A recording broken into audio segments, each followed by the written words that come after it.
coming to you from the city beautiful Chicago, Illinois, where this afternoon Comcast Sportsnet presents White Sox baseball.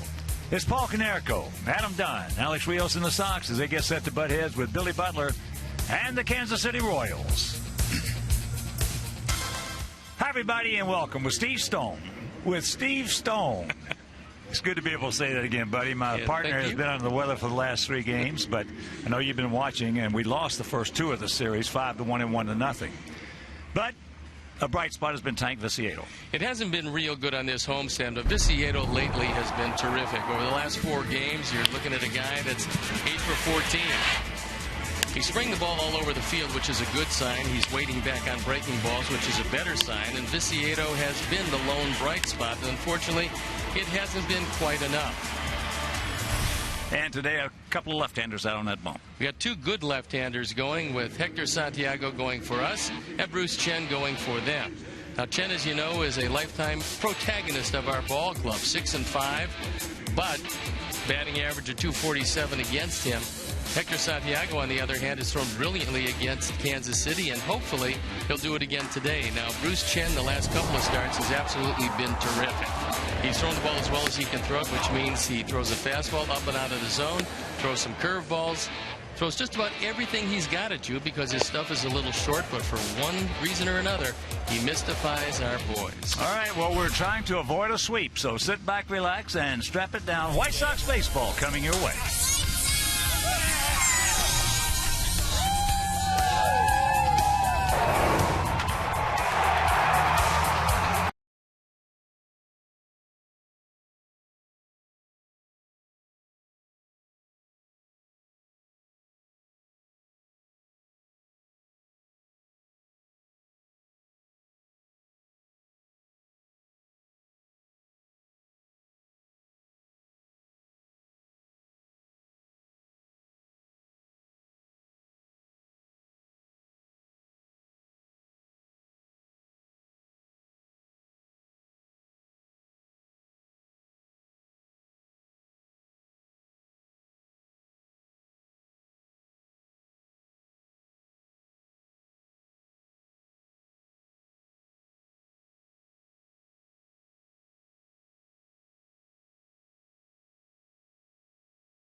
is brought to you in part by your Chicago area and Northwest Indiana Lexus dealer, who invites you to test drive a Lexus today. Blue Cross and Blue Shield of Illinois, through it all. AT&T Uverse. Visit att.com/freeyourtv. Rethink possible. And by Ford. Check out America's freshest lineup at your local Ford store or at localfordstores.com.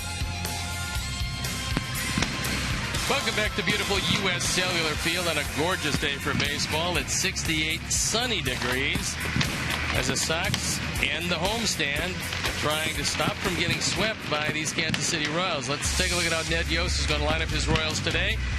Alex Gordon is going to lead it off, and it's Escobar and Hosmer at the top with Billy Butler, the DH. Then it's Lowe, Tejada, Moustakas, Kataris, and Jared Dyson in center field rounding it out. The defense, and now they'll line up behind Hector Santiago left to right. Viciado, Diaz, and Rios in the outfield. Keppinger, Ramirez, Beckham, and Dunn in the infield. Tyler Flowers with the nod behind the plate. And our Lexus pursuing perfection starting pitcher is Hector Santiago, looking for his 4th win of the year. His ERA very respectable at 3.38. As you can see, right-handers have had some problems with him. So the umpires for the game this afternoon. Tony Randazzo behind the plate. Larry Vanover is at first. Brian Gorman, the crew chief, at second.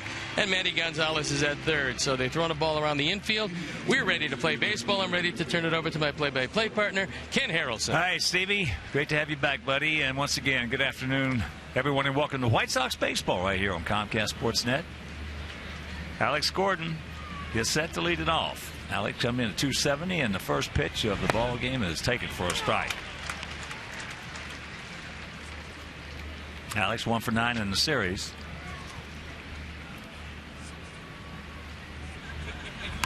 Tries to bunt it, and the count very quickly, 0-2. Royals come in hitting at 256 as a club with a 3.69 team ERA. And this is the 12th meeting of the year between these two clubs. In the first 11, Kansas City has won 6. Outfield around to the left. Ate him up right there. You got a right over the top. And that's out number 1.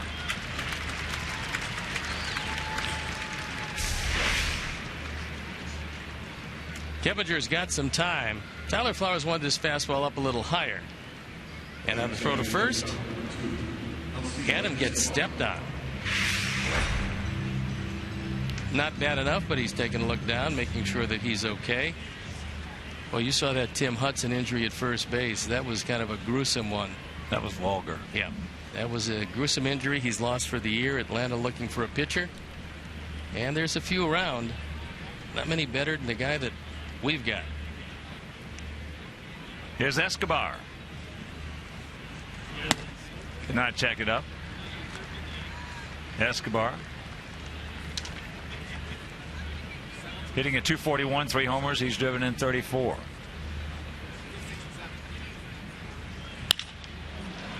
And what new? Good speed aboard. Escobar is 12 for 12 in stolen bases. This Kansas City team is an aggressive baseball team when they get on. 78 steals. They've been caught just 17 times. And Ned Yost realizing that they just don't hit the ballpark. They don't hit the ball at the ballpark very much. 66 times. He's got them running. So here's Hosmer.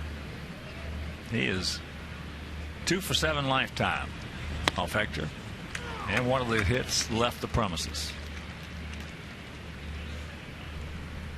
In this series, he's been swinging a lot of breaking balls low and out of the zone. Quintana really gave him a tough time. Yeah, he did that. And then Sale gave him a tough time. He gives everybody a tough time. Yeah. There's the strike. Yeah, Chris has just been unbelievably enamored with bad luck this year. Since June 6th, that's just about the time that George Brett took over. Hosmer started to hit the baseball, and he really hasn't stopped.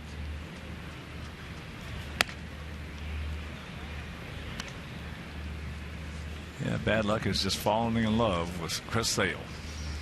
he can hardly pitch any better than he's pitched. And yet you look at his record and you just have to shake your head. Yeah. You're wondering, maybe if you got him two a couple of times it would work out well, but it hasn't worked out that well.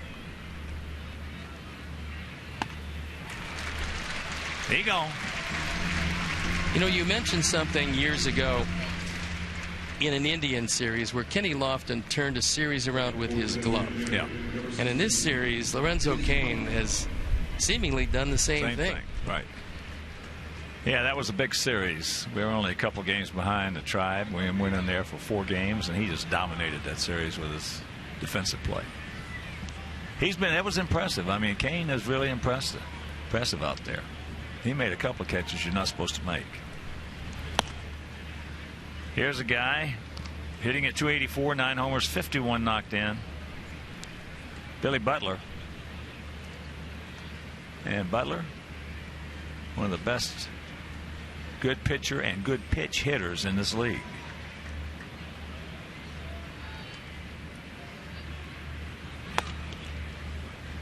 Of course, the best is Miguel Cabrera. Well, he's one of those guys where you get him out one time on one pitch, he files it away, he remembers it. If you go back there the same game, you've got some problems because he knows that you believe that's your hole card. Well, it's also his hole card. Yeah, he is a smart hitter. He's hitting .450 in his last 11 games. Lefty, you give, and I'm talking about Lowe coming up next, you give Butler the 3-0 green light? No question. It's not even as he takes it. He's probably looking in a different location. Well, especially because that ball was out of the zone. I don't blame him for not swinging at it. No. And a break from Tony Randazzo, so it keeps the at-bat alive. At least we believe it's a break. The only time I would not give Billy Butler a 3-0, I'd let him hit 3-0 anytime he wanted to, with the exception of either being 1 run down or a tie ball game in the 8th or 9th inning. I'd give him the take, only because so you could pinch run Jared Dyson for him. Well, Dyson's almost an automatic stolen base. Yeah.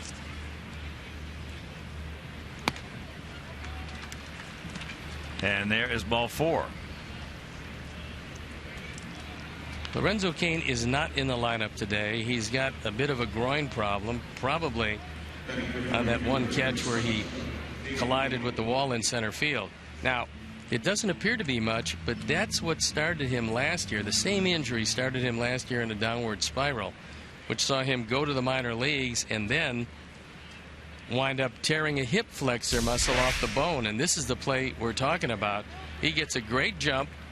Doesn't look like he's got a chance. The ball almost leaves the glove, but it doesn't, and he winds up hurting himself. What a play. And there is a base hit, a fister.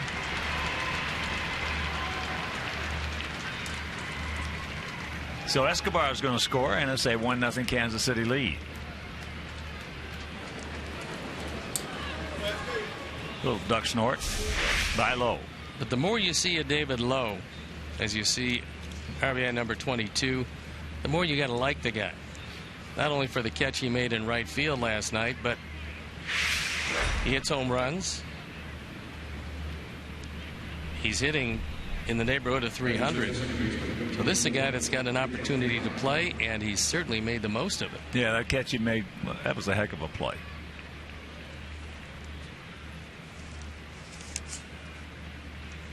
He never one time ever thought about pulling up. Nope. So here is Tejada. Takes first pitch strike. 2 on 2 out here in the top of the first. 1-0 Royals. If you're just tuning in.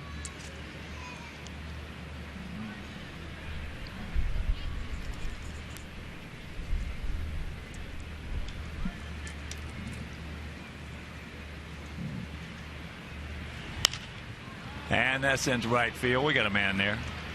But they get on the board. Couple of hits to walk after having a play. It's Royals 1 and the good guys coming to bat.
Diaz, Ramirez, and Rios at the top, with Dunn at first, then Paulie the DH, Keppinger, Viciedo, Beckham, and Tyler Flowers with the nod behind the plate. The defense, and how they'll line up for Kansas City, left to right. Gordon, Dyson, and Lowe in the outfield. Moustakas, Escobar, Tejada, and Hosmer in the infield. George Kataris behind the plate. And our Lexus for swing perfection starting pitcher is the venerable Bruce Chen. 4-0 this year. The ERA 197, mostly out of the bullpen. This just his third start. He's thrown unbelievably well in his first two. And he's a guy that you can't guess with, because he's got enough pitches with enough speeds where you just have to look for the ball. You do know one thing, it's probably going to be fairly soft, and you also know something else. He very rarely will give you a hittable fastball. No, most of his are show-me fastballs. As there's first pitch, strike to Diaz. And before we show you our picks to click you at home, select yours. Diaz hitting at 279, 12 homers, 44 knocked in.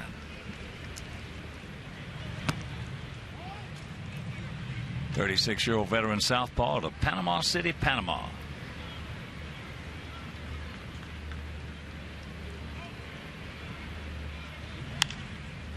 Sox come in hitting at 249 with a 3.97 ERA. And here at the ballpark, 330 down the left field line, 335 down the right field line, 375 in the gaps, and 400 straightaway center.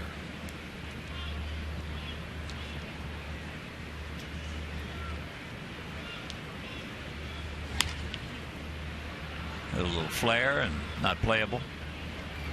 It's hard to believe, but true. You can get jammed at 82 and 83, just like you can get jammed at 92 and 93. Because Chen will throw a lot of pitches in under your hand, especially when you're looking for something other than what he's throwing. Drop down, got him, and one out. Fastball he threw was 85. This is actually a pretty good pitch. Our Menards pitch tracks will show you that, although Diaz can't believe it, it was indeed in the zone.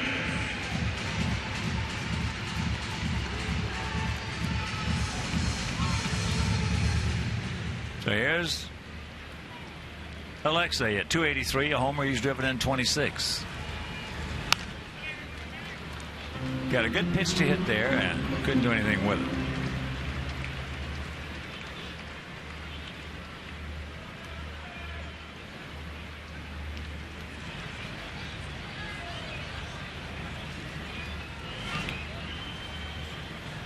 Chen started his career in 1999. Originally came to the major leagues with the Braves in 98. Time does not permit us to tell you how many clubs he's been with since then, but it's been with just about everybody. He did surface in Kansas City in 2009. He's been there ever since.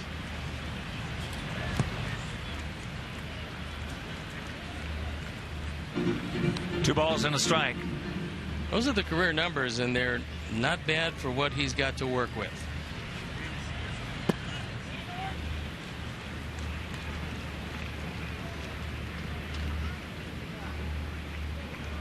Three games over 500.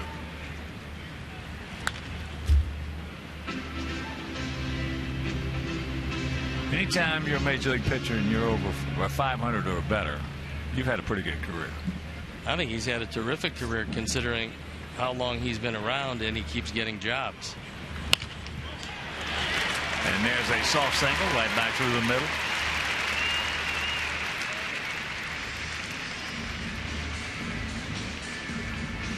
And right now, let's check out our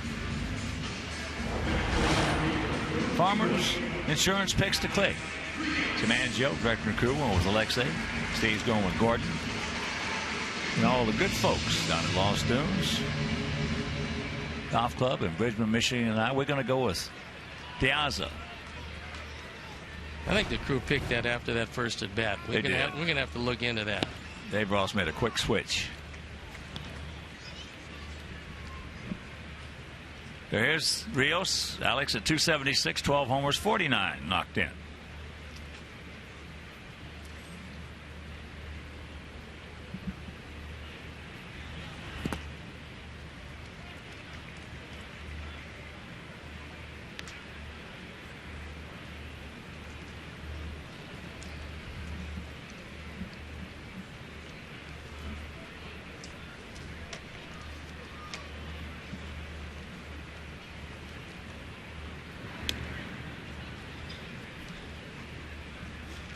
Ramirez, 21 for 27 in stolen bases. You get a better chance of running against Kataris than you do against Salvador Perez. Just sawed him off right there. Going to get the lead man for out number 2. Well, Lexi started to take off, and it looked like he was going to go, and Chen wasn't looking at him, and then at the last instant he just stopped. This is a cutter inside. Shatters the bat of Alex. So Alexi had no chance to beat the play, and they had no chance of getting the double play because of the softly hit ball.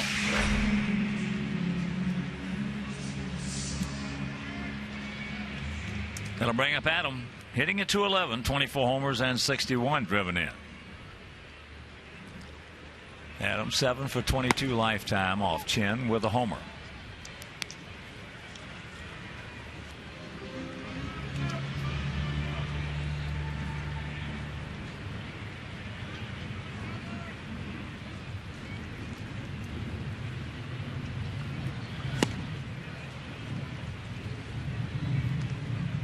Now take a look at Ramirez at first and what he does. He starts to take off like he is going to steal. Then he decides, well, I better go back to the bag. At that point, he's stationary going back toward the bag with no chance of doing much of anything. Ball hit hard, but just a strike. And the count 1-2. Canerco on deck.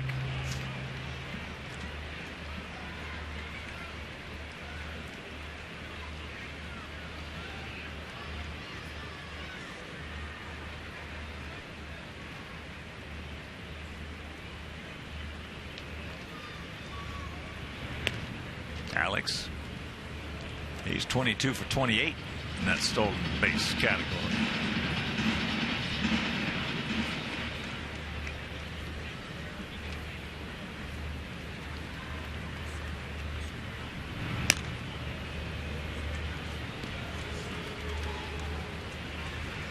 .68 degrees as we speak. Just a gorgeous day here in the city. Beautiful.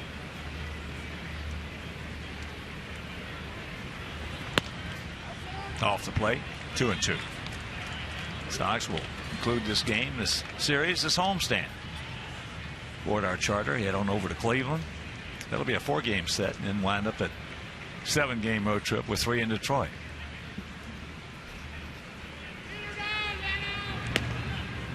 Where Miguel Cabrera and Jim Leland have been ejected from that ball game.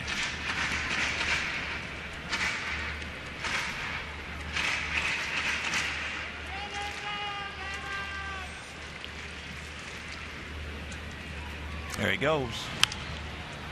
Had it stolen, standing up. Well, Chen knew he was going. He doesn't have much of a move, so he made a couple of token tosses to first. Alex just felt like he could get a tremendous jump. He did.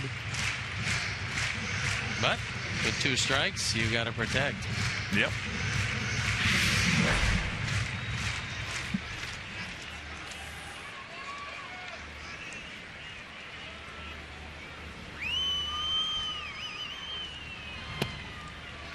And a full count. So even with Dunn, now Hosmer's going to come off the bag and tell him he'll play behind him.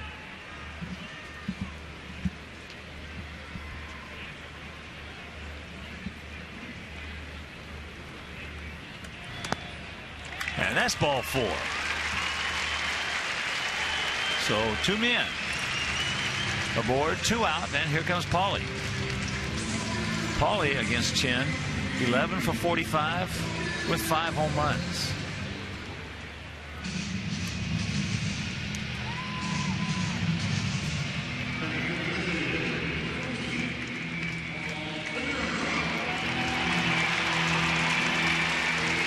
You're facing Bruce Chen. You move off the plate or do you move on the plate? I would start off the plate and look away. Yeah. Oh, yeah.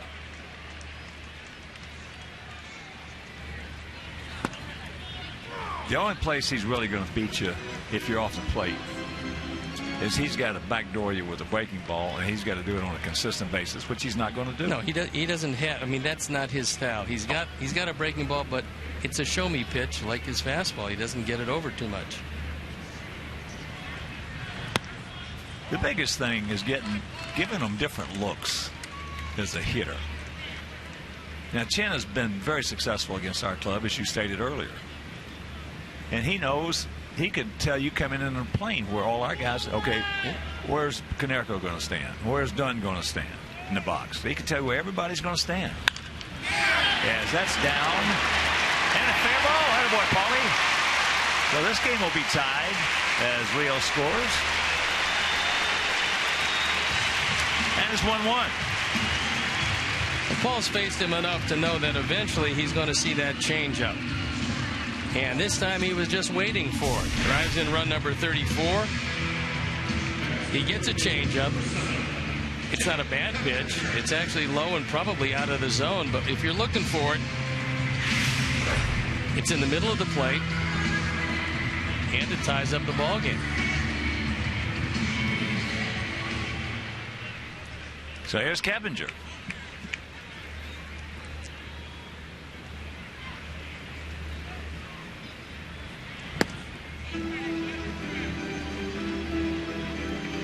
Kevinger at 238, a couple of homers, 29 driven in. Well, if I was facing you, for an example, first time up, I'm going to stand right on top of the plate. I mean, closer than anybody you've ever pitched to. Because that's in the left field. But base hit by Konerko, 2-out RBI single after one tied at 1.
Today's game and all proceeds benefit White Sox charities, so visit whitesox.com/jersey auction now for a full description of all 8 jerseys and to place your bid now. Bidding closes at 3 p.m. today, so don't delay.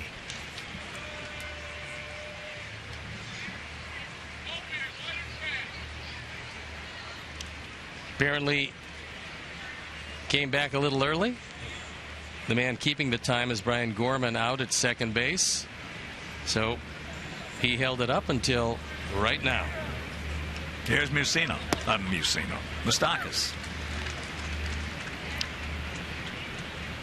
Moustakas hitting at 223, 7 homers, 20 knocked in. That's high and deep into right field. Track, 1 out.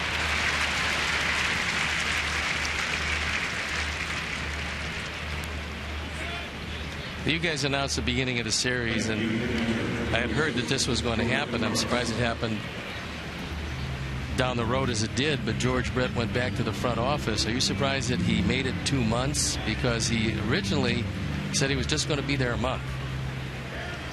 Well, we talked about it in Kansas City when we were in there, and I told you this won't last long. Yeah.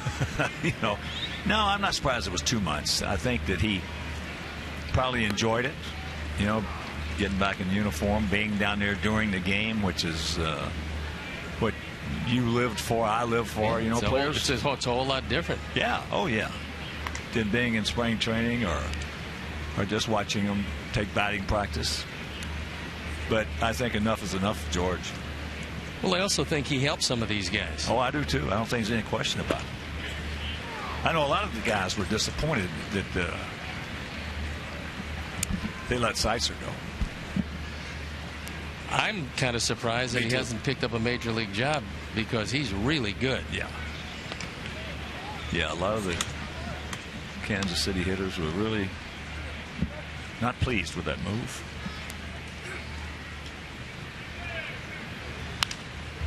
No, George and I talked in Kansas City, and what he was trying to do was forget about mechanics. Forget about mechanics, just the approach. That's what you need to hit in the big leagues, is an approach. Alexei Gutierrez is retired for round number 2, so that's what George was going to try to get across, and that'll work a lot better many times. One of the reasons Coop has had so much success with our pitchers is he goes down in spring training, he works with them on the side, and he gives them, all right, here's Billy Butler, or here's Miguel Cabrera, and here's what I want you to do. Nothing about mechanics. I want you to throw a changeup low and away. I want you to turn it over, get a little movement on it. Now I want you to throw one right underneath his hands. Yeah, but there's a method to his madness, because if you do that, you have to have good mechanics. Exactly. Right. You're not thinking about your mechanics. Exactly. Yeah. He lets your thoughts dictate the mechanics rather than the mechanics dictate the thoughts. Here's the 0-2. I think George did a good job, and I think they had a good situation because Pedro Greifel, who's doing it now, was also doing it when George was there. He took care of the mechanical aspect of the hitting coach, and George talked to the guys about what they should be looking for and how they should be approaching each situation. And so it worked out to be a good twosome, and now Pedro has got the job by himself, richly deserved. And, you know, he probably learned a lot from George in listening to how you should approach certain things. If you can't learn from George, you're not going to learn from too many folks. Clevinger. So a nice inning right there for Hector after an inning and a half. We're tied at 1.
Road for division contest with the Tribe in Cleveland.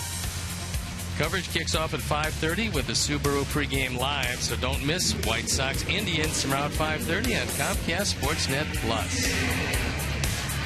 And we understand we have some audio difficulties, and those should be okay as we speak. And we're in the bottom of the second. It'll be Viciedo, Beckham, and Flowers, the bottom third of our order. Tank has been having some real good at-bats against some real good pitchers. Tank got his average up to 254, 9 homers, 31 knocked in. Takes first pitch, strike.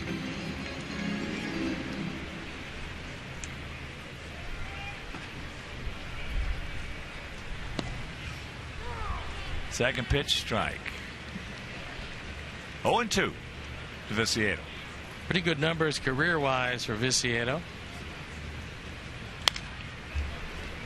He got one there and just missed it, fouled it straight back.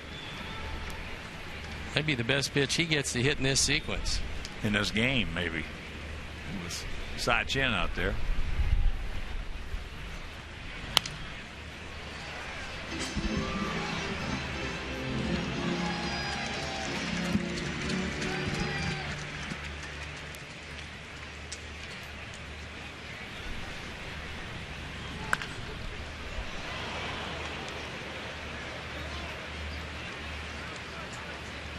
Count hangs at 0-2.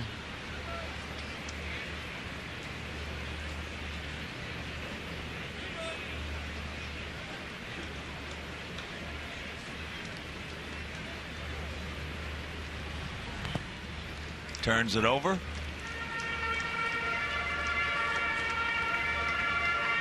Ball and 2 strikes. Run on 2 hits, no errors for both teams. And checking some other scores for you. Yankees leading Tampa Bay 5-4. Bottom of the 4th in the Bronx.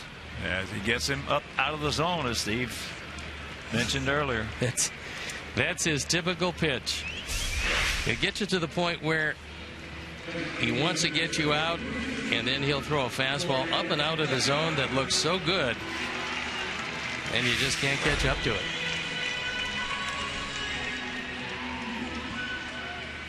Here's Beckham.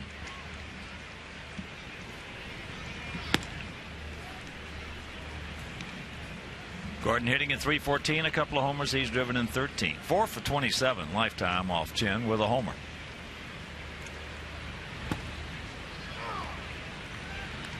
Because, you know, getting back to approaching the approach, there's a place for mechanics, but it's in batting practice. And for pitchers, it's down in that bullpen. And it's not unlike sabermetrics. There's a place for sabermetrics in baseball, but not to the position that it's been elevated to. Well, I don't think you can take mechanical thoughts to the field, whether you're hitting or pitching. It's impossible. It's too much to think about.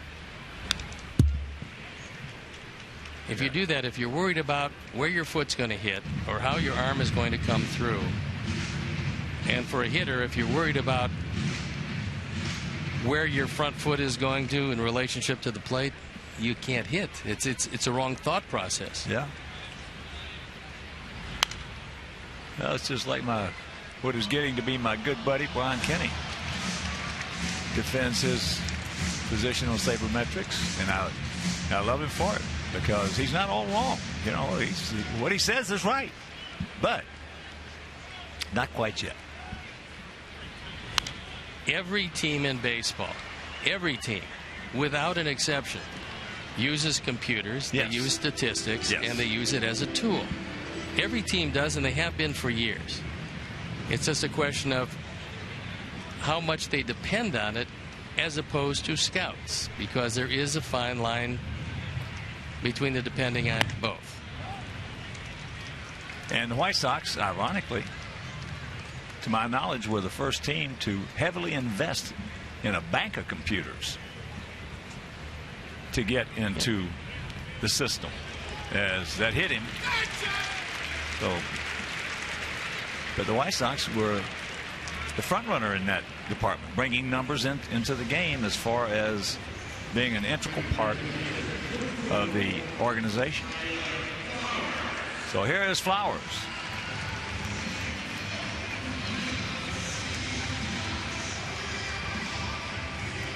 Tyler hitting at 208, 9 homers, 24 knocked in.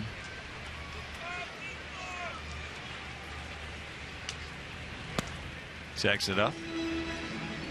He did go, says Larry Vanover.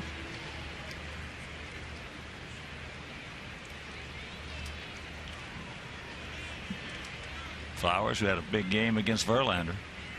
RBI double, a homer. But the most impressive thing was how he and Jake Petey worked together.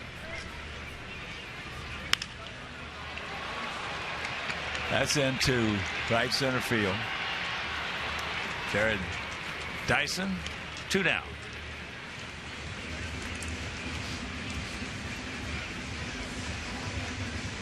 You might lose a touch on the jump over Lorenzo Cain, but you don't lose anything on the speed having Jared Dyson in center field. Well, Jared Dyson can run with anybody in this league. He can go get him. But that Cain he made a couple of catches in this, 4 actually, but 2 that shouldn't have caught. But he did. And it turned the game around. And they won both of them.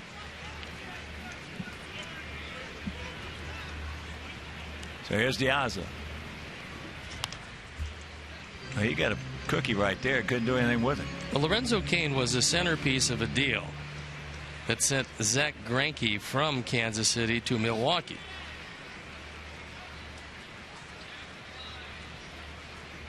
And it's still paying some dividends for this Kansas City team. Alcides Escobar, one of the guys in that deal. As that has popped up. Gold Glover. Alex Gordon makes the catch, and that'll retire the side. We're into the third, tied at 1.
Throwback Harold Baines jersey that he is wearing in today's game. The jersey will be autographed by Harold following the conclusion of the game.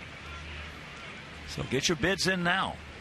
Visit WhiteSox.com/jersey auction for a full description of all 8 jerseys. Bidding closes at 3 p.m. today. Top of the order. No, but getting back to what we were talking about, if I were hitting against Steve Stone, who was a breaking ball pitcher, I'm going to stand right on top of the plate against him to try to make him have to tighten his curveball up a little bit. Can't freewheel it. Now, if I get 2 good at bats, I'm going to stay right where I'm at. But if you strike me out the first 2 times, the next time you see me, the third time you see me come to the plate, I will probably be way off the plate. Now, I'm going to make you think. Now, whether it works or not, at least I'm trying to do something different and take a little control. Well, I have to approach you differently. I mean, if I see you on the plate, I approach you one way. I'm going to throw you a fastball. It's going to be inside. Off the plate. Yeah, I hope that you get it foul. Meanwhile, a terrific play by Ramirez on a 1-hop rocket, and Gordon is retired for the second time. Yeah, this ball scalded here. Alex Gordon has become just a terrific hitter.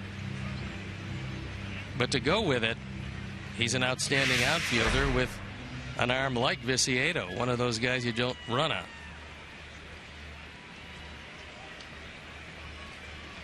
Here's Escobar, a single and a run scored in the first inning.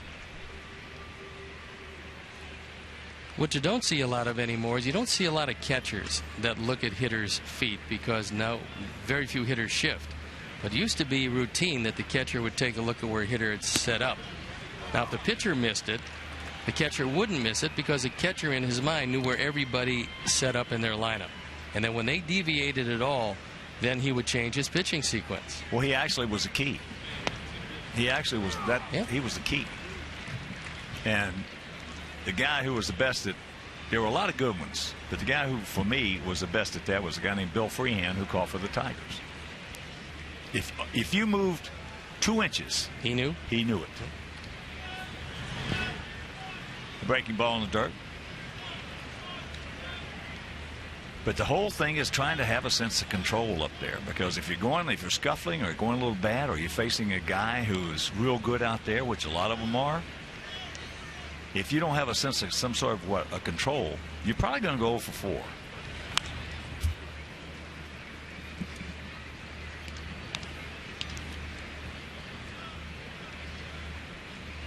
One and 2 the count. But when I got to the ballpark today, I looked at my stat pack here, and I looked at who was on top in the East. And you got a surprise. Yeah. I knew they'd been playing well as he gone. 2 down.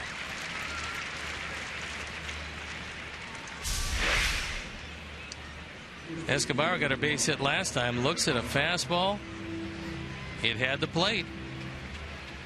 Well located, and he goes down on strikes. Well, Joe Madden has his Tampa Bay Rays playing about as well as you can possibly play. They've won 3 in a row, 9 of their last 10. You can hardly beat them at home, and they have a winning record on the road, so what's not to like?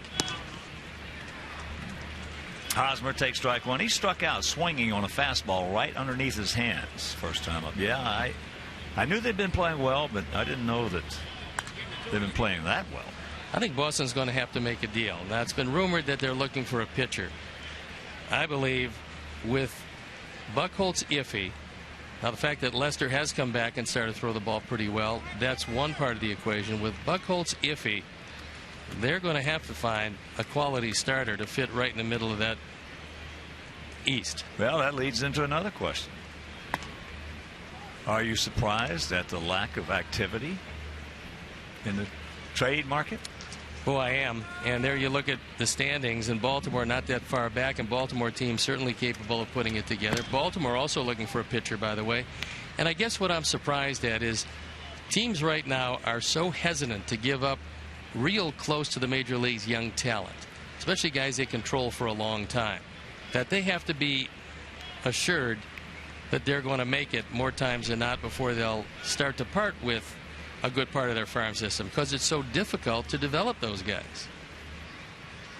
But that's the price you have to pay. I mean, for the sellers, look, they're not going anywhere, so they can sit back, they can wait, and eventually there's going to be 3 or 4 teams. I mean, one of the big surprises is that Oakland now has a 5-game lead over Texas. I think that's a big surprise. People thought that Texas would be breathing down their necks, and they were until they went 2-8 in their last 10, losers of 3 in a row, and they trailed today 1-0 to the Indians. Well, as an old saying, faint heart never got fair maiden. Well, I feel the same way. I feel if you're close, and a lot of general managers feel the same way, if you get close, because there's not many years that you do, you might as well go for it, because those young prospects, those guys that are going to be great, we can mention hundreds of those guys. They're still prospects. They're going to be great and never quite got there. Yeah.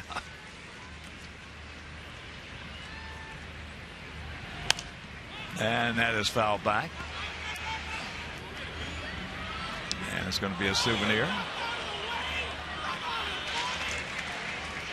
I'm almost shocked at the lack of activity. Well, Wednesday will roll around before you know it, and I would assume there'll be some fairly substantial ones before that. Drop down with a breaking ball.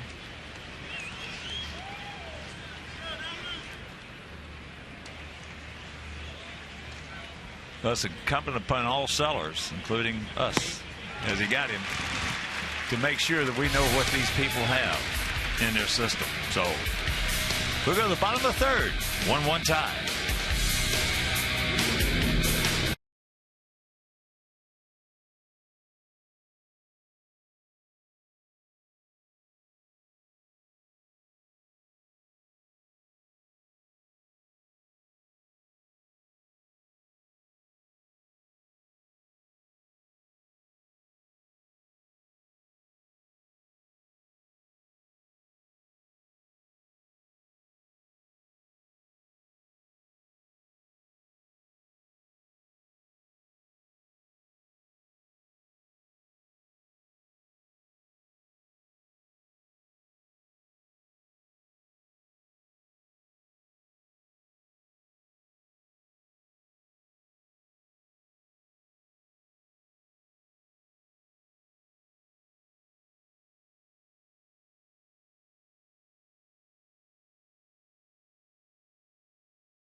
Throwback jersey Robin Ventura is wearing in today's game. Now, the jersey will be autographed by Robin following the conclusion of this ball game. So visit whitesox.com/jersey auction for a full description of all 8 jerseys. And to place your bid right now, because bidding closes at 3 p.m. today, so don't wait. Don't procrastinate. Do it now. Robin Ventura, Harold Baines jerseys, the 2 out there.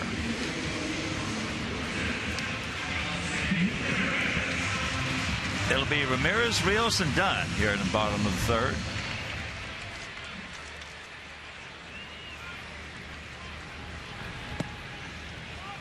Alexei had a base hit, a soft base hit back in the first inning.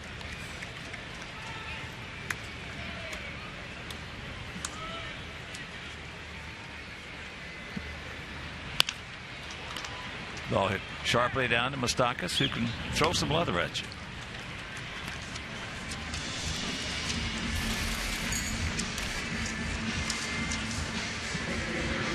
Just as a reminder, if you enjoy a cold one, to look forward to Miller Time later in the game, brought to you by Miller Lite.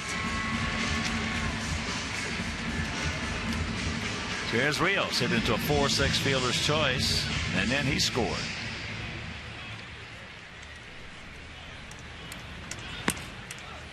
Yeah, there always comes a gut check time. And this is a gut check time for a lot of GMs. Well, everybody is certainly afraid of making that definitive deal that ostensibly puts you over the top, only not to make the playoffs, and then watch the guy you traded away go on to become a star. Everybody looks back to the Doyle Alexander, John Smoltz deal that was made, trade deadline. But Doyle Alexander helped Detroit get to the playoffs, and John Smoltz helped Atlanta for 14 years or so. As he got him 2 down. How about the Anderson for Anderson deal? Larry for Brady. Well, Larry was a pretty good pitcher. He was. He was a pretty good pitcher. He was a pretty good pitcher. He had a nice slide ball. Well, that's what he had. He had like 99% of those. Yeah. And you knew it was coming, and you knew what spot it would be. And it certainly wasn't Mariano Rivera, but there were times when he was equally as effective. Yeah, he was. I remember that specifically because Yastrzemski was absolutely irate when they traded away Brady Anderson. Brady went on to have a decent career. He had one great year. Or Bagwell, excuse me. I'm talking about Bagwell. You're talking about Bagwell? Yeah. Well, he was irate when they traded Bagwell away. Well, the report on Bagwell at the time was that he wasn't going to be a quality Major League third baseman. And they were right. But he was a great Major League first baseman. He was way above average. That has popped up, and a terrific hitter. So that didn't take long. 1, 2, 3. And we're into the fourth.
Taco Bell, Live Mas.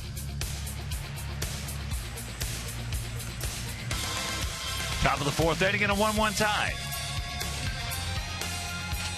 Butler, Lowe, and Tejada to face Hector Santiago.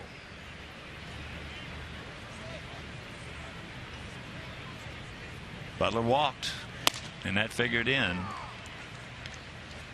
on the run in the first inning for Kansas City.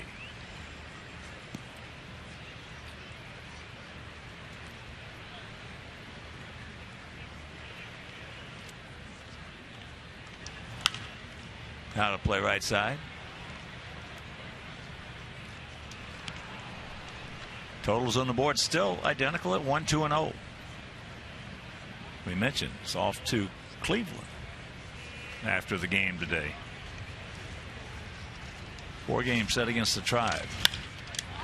Got in on him right there. Just muscles it out there into center field. So 1 out. So place your bid right now for the 1983 throwback jersey Gordon Beckham is wearing in today's game. The jersey will be autographed by Gordon following the conclusion of the game, so visit whitesox.com/jersey. Bidding closes at 3 p.m. today. But in that Cleveland series, we're going to run Danks, Peavy, Quintana, Peavy, maybe Peavy, Quintana, and Sale out there. They're going to run McAllister, Kazmir, Kluber, and Masterson. Justin Masterson has been throwing the ball exceptionally well.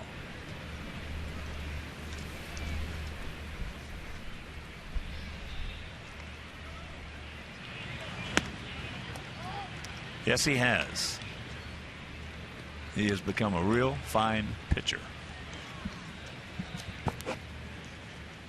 Boston didn't really believe that he could start because of his difficulty retiring left-handers. Then he came up with a couple of pretty good weapons against the lefties, and now he's getting everybody out.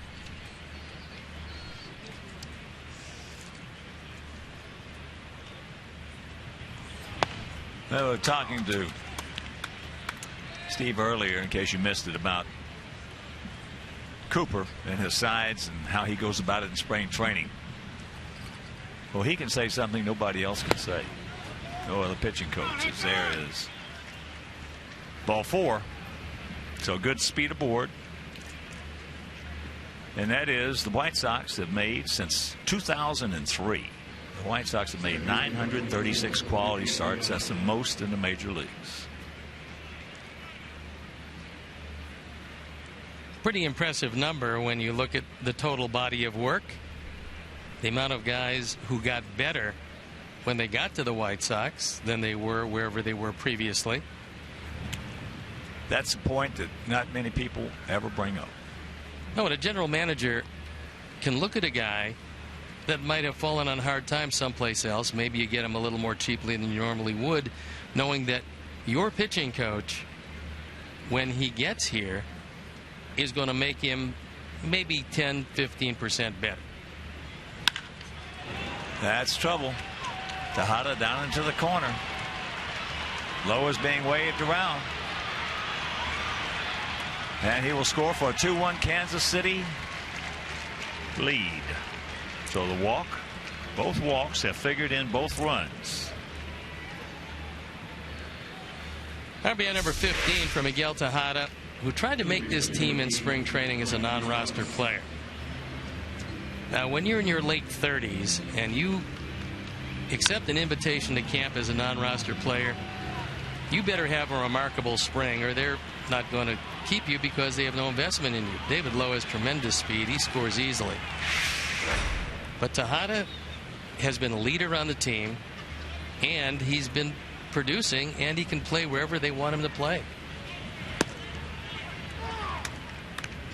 Moustakas went out deep to right field, taking Rios back on the track in front of the fence. 0-1 the count.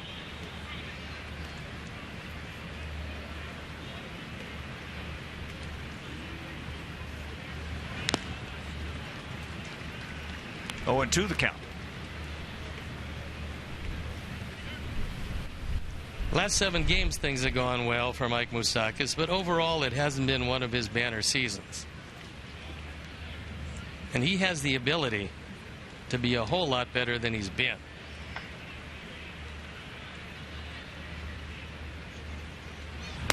Yes, he did. He gone. He knew it. 2 down. Well, I think it's just a matter of time. He's got too good a resume. He's too good a baseball player. He's not one of those quote-unquote athletes. He's a baseball player. Well, he was considered a better hitter coming up through the minor leagues than Hosmer. Now, as far as the rest of his game, he's a terrific defender at third. Yeah.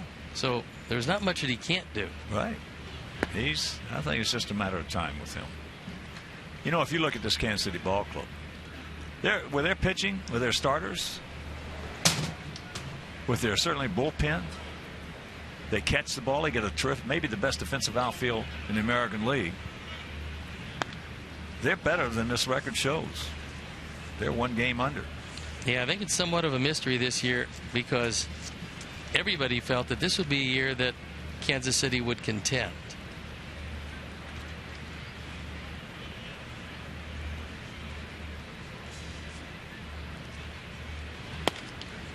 Except I do remember talking with Dayton McClain, Dayton Moore rather, their general manager, and he talked to me about their team. And he told me at that point, this was 3 years ago, he said, I believe that we will contend in 2014. So maybe, could very well be that they're right on schedule.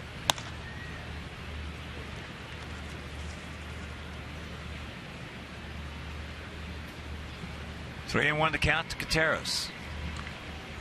Well, this is just a very competitive ball club that not been able to score runs.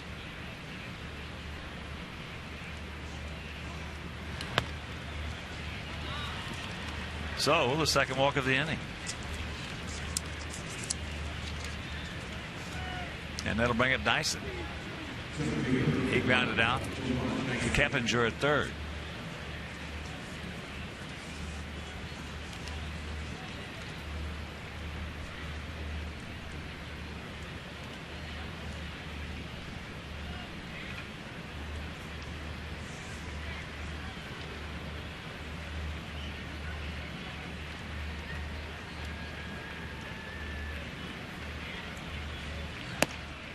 Takes it up high.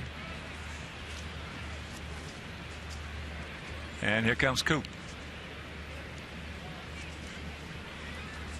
Well, he just wants to make sure that he settles Santiago down a bit, because what happens usually during the course of a performance is he'll lose his release point. And that means he's losing his concentration. And although your catcher can be your best friend in that respect, sometimes he's not picking up exactly what Don Cooper is picking up. So he's going out there, he's telling him, look, you can't do anything about the 2-1 deficit. You can do something about getting out Gerard Dyson. Get this guy out, turn it back over to the offense, and let's see what we can do with a 1-run deficit.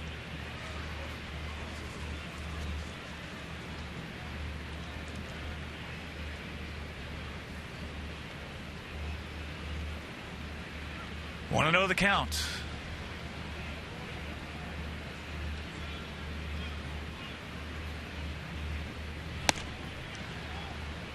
Faked a little bunt there and takes 2-0.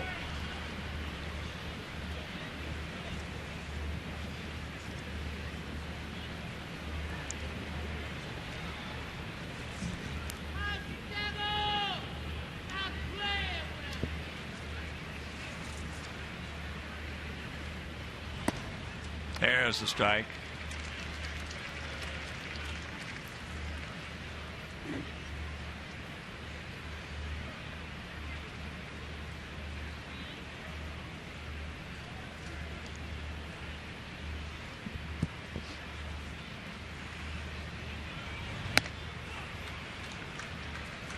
And the count 3-1 with Alex Gordon on deck. Yeah, it's the last thing you want to do is to walk Dyson to get to a guy who can really hurt you in Gordon.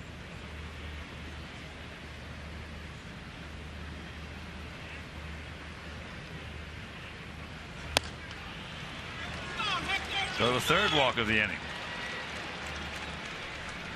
And as we've talked about it, when Hector throws strikes, he wins. When he doesn't, he loses. It's like Johnny Danks. When Johnny keeps his changeup down, he wins. When he doesn't, he gets beat. The last time out, Santiago walked 5.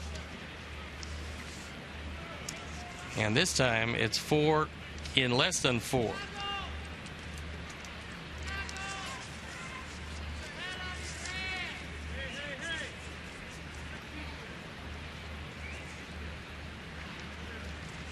Now they're going to have a little activity down in the Sox pen as Tyler goes out.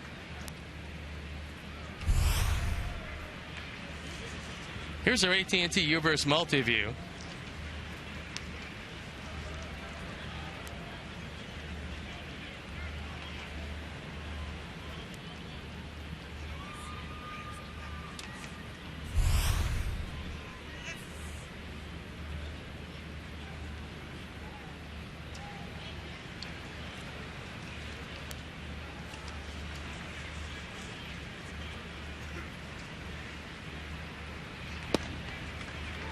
First pitch strike. Alex is grounded to third. He got sawed off. And then hit a rocket to Alexi at short.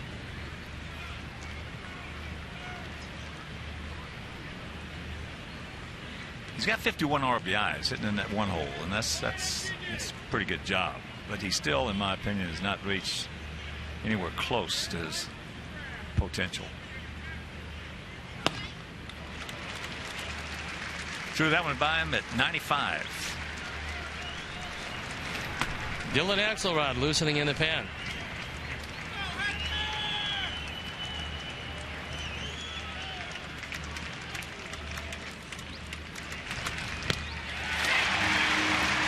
He gone, but the walk comes around to score, and it's a 2-1 Kansas City lead.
Alexei Ramirez is wearing in today's game. The jersey will be autographed by Alexei following the conclusion of the game. So visit whitesox.com/jersey auction now for a full description of all 8 jerseys. And bidding closes at 3 p.m. 3 p.m. today.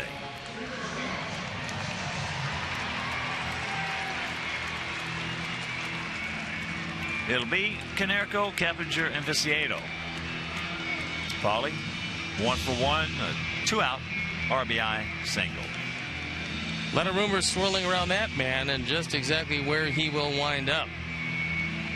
But you know, there's at least 4 or 5 teams very interested in acquiring his services, especially last time out when he looked just about as strong as he can look.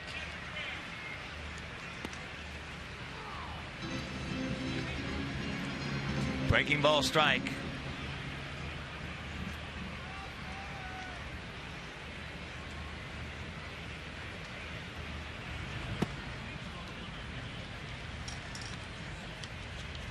Yeah, and also with the culture of the game today, it was even more doubly impressive that it was against Verlander. I just thought he went out there, and the statement he made to everybody. Number one, I've never known him not to go out there and try everything he can to win a ball game. So that was the first thing. He was going to win that ball game. But the statement he made is he's entirely healthy and ready to go. And at 118 pitches, and a lot of them 91, 92, he made that statement. And while we have a moment, happy birthday to big White Sox fan Ed Covey, celebrating the day with his family. Happy birthday, Ed.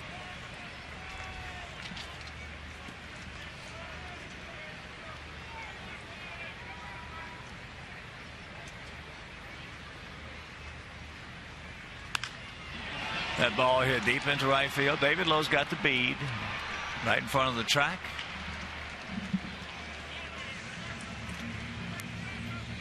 Paulie, since coming back, is showing real good plate coverage. And what that tells you is that he's not afraid of covering the fastball. Usually when a guy's got that in the back of his mind of not being able to cover the fastball, they're trying to cheat a little bit. You see him out in front. He's had real good plate coverage. Well, it's taken a while for that power to come back. You think as he gets more swings, that power will come back? Yeah. Yeah. It's still there. I watch him in batting practice, and that ball hit into left center field. Look at Dyson go. Wow. Well, there's no doubt. Again, we talked about Lorenzo Cain, but with Jared Dyson, pretty much if it stays in the ballpark, he's going to run it down. And that time he had a long way to go and a great break. He just looked like he exploded out of a cannon. From our standpoint, the worst part about it is you knew he was going to get there. And also, when you consider that he's playing Keppinger around toward right center field and he catches this one against the left center field wall, it's a pretty long run. Tank fouls it. And it's going to be a souvenir. Well, last night, Alex Gordon went further into left center field than I can ever recall a left fielder going. He caught a fly ball in front of the Jimmy John sign out there. That's quite a defensive alignment. Yeah, well, Cain was playing well over into right center field. And Alex was shading that way, but I mean, that's still to catch a fly ball in front of that Jimmy John sign out there is something for a left fielder. It's the first time that's ever been done in this ballpark. This is a terrific defensive outfield. I mean, and that's 1975. That's what won the Boston Red Sox the pennant. It wasn't their offense.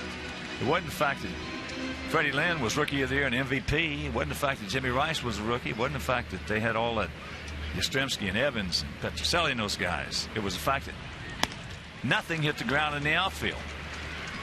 But he strikes out Tank for the second time, and we trail it 2-1.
jersey Adam Dunn is wearing in today's game. The jersey will be autographed by Adam after the game's over.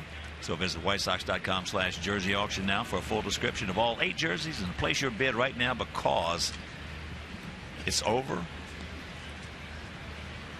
in 37 minutes. It's 3 o'clock.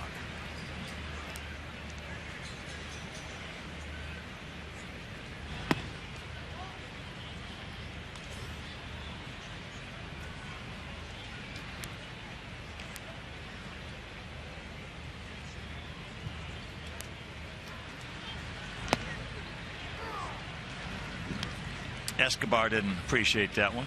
He's 1 for 2, a single, a strikeout, but that single scored in the first inning. Good top hand. Meanwhile, the count 1-2.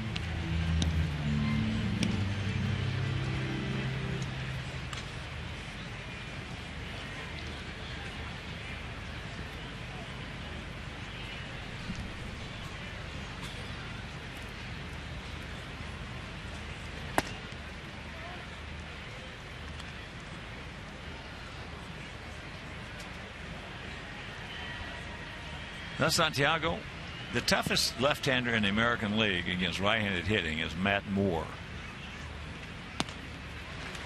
He gone. 1 out. Matt Moore, right-handers only hitting .205 against him. And the second toughest left-hander on right-handed hitters in the American League is Hector Santiago. They're only hitting .211 off of it. When that screwball is right, he makes it very difficult on the right-handers.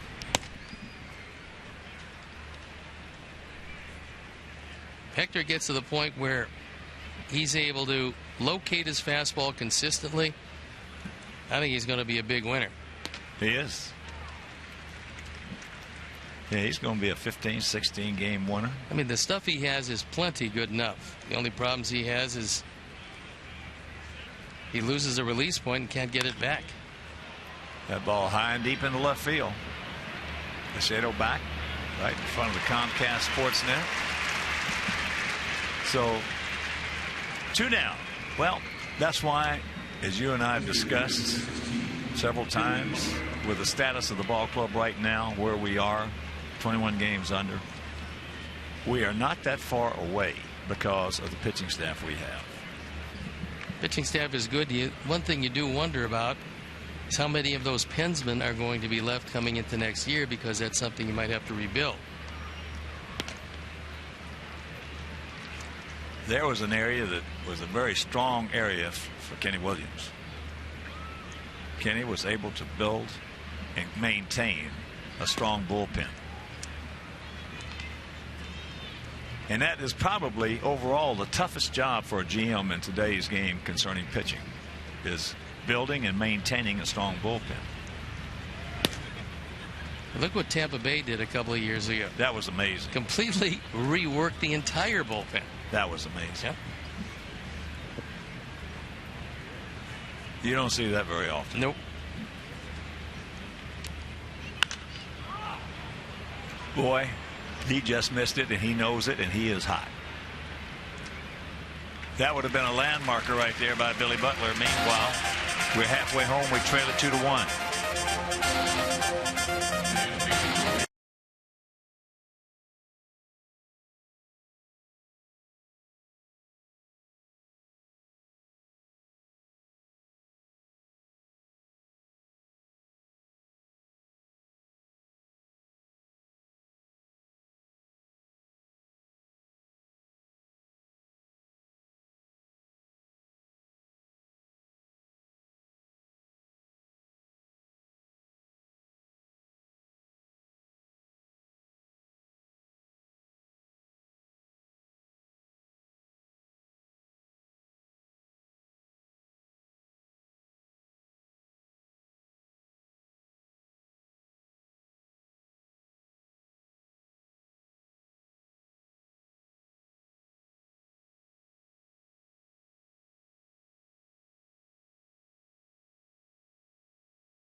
2 runs, 3 hits, no errors.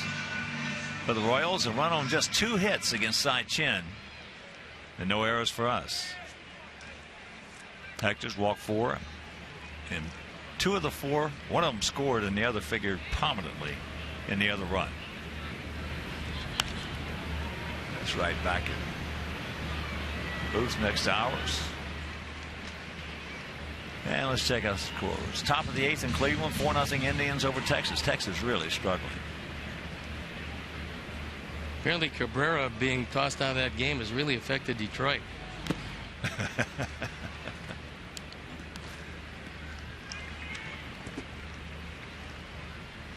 I watched the highlight on my iPad. I tell you, this MLB.com app is just awesome.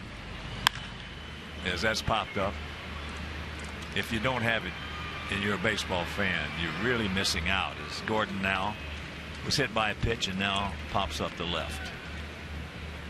You can go back and see any game that was played this year. See the highlights of it. I just watched the highlight of Cabrera getting kicked out by Chad Fairchild, home plate umpire, and I couldn't believe he threw him out, according to what he said, obviously. But he said it in a very mild and sedate manner. He usually doesn't get too excited. No, and he didn't there. He just turned around, he called a strike on him, he turned around and said something to him and looked at him, and then he threw him out.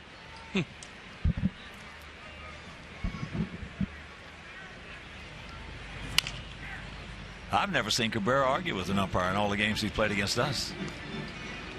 No, if he does, he might say one thing, and that's about it. Yankees have tied up Tampa Bay at 5. That's in the bottom of the 6th in the Bronx. 11-3 Tigers leading the Phillies.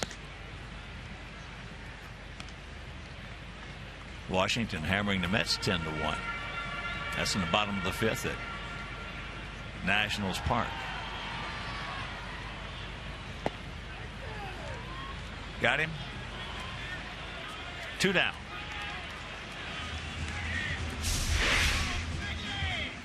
Pretty decent pitch, exactly where Contreras wanted it. He framed it well, kind of easing it back into the zone, and he got the benefit of the call from Tony Randazzo. Well, if you notice, Contreras and Chin are really working well as a tandem up there tonight. They are this afternoon. That's not a good thing from our standpoint. He's got a good rhythm going. Contreras getting it back to him. And normally you'd say get into that bullpen, but this Kansas City bullpen is pretty tough. As I said earlier, I fully expect Kansas City to make some sort of a run here. They've just got too good a ball club. I mean, you look at it, you look at Detroit, you look at Cleveland. That's out of play. These guys are a good ball club. Well, they're right in the middle offensively.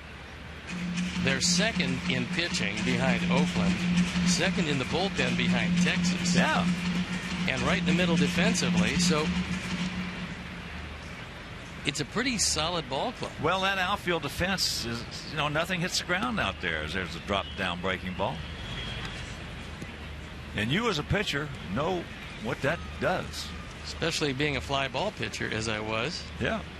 You had to have a good outfield.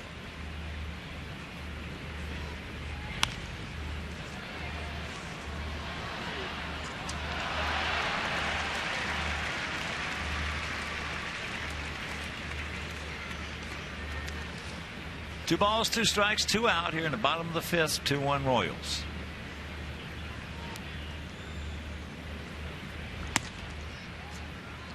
It's full.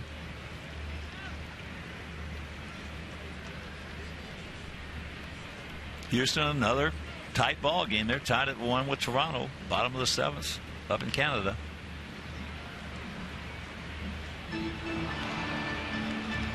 Tell you, from your standpoint and mine, from what we've seen, Bo Porter could be in the mix for manager of the year, keeping that club with what he's got. Well, they don't have a whole lot, but they don't give you much. They battle you just about each and every day, except because of A lot of young players and some lack of talent. They usually come up short. There's a perfect example right there. Bo instilling the will to win in that ball club. Got some pretty good young players, plus they got a terrific pitcher in the draft. Mark Appel, not going to take too long till he gets to the major leagues to anchor that staff.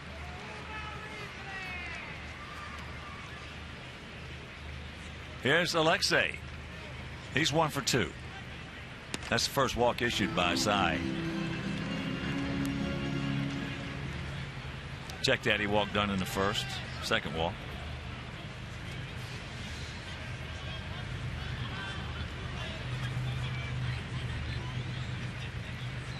Chen just loves to see somebody walk up that plate that says either White Sox or Chicago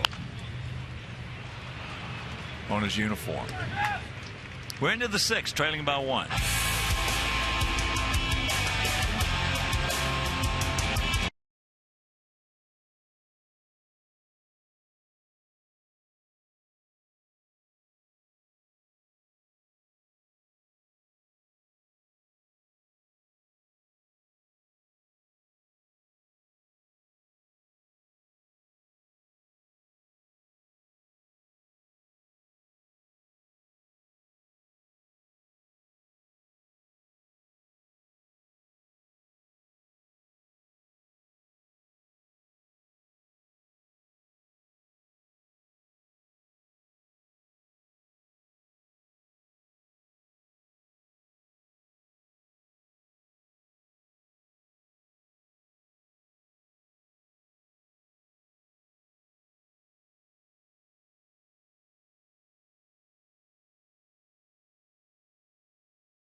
"24 minutes from now, place your bid for the 1983 throwback jersey Paul Konerko. Paul Konerko is wearing in today's game, and he will autograph it following the ball game. So visit whitesox.com/jersey auction for a full description of the 8 jerseys. And place your bid right now. Don't procrastinate. Bidding closes at 3, and that jersey right there is going to bring a lot of money for White Sox charities. Keppinger got room. He's coming back. So Lowe is retired. Lowe, an RBI single, a walk and a run scored. So that little guy saved the game for him last night with that spectacular catch. And he's filling in pretty nicely for Jeff Francoeur. Driven in 1, scored 1. And with his speed, he's a good man to keep off base. Here's Tejada, had that RBI double. 38-year-old veteran. Just been, for the most part, especially for an infielder, an RBI machine. Drove in 150 runs. There's one off the glove, knocked down by Keppinger, so he saves a double.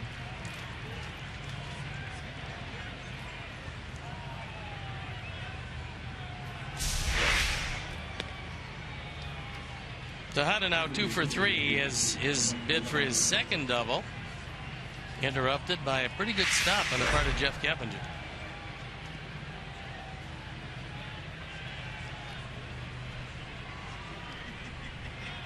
$150 runs for Baltimore in 2004.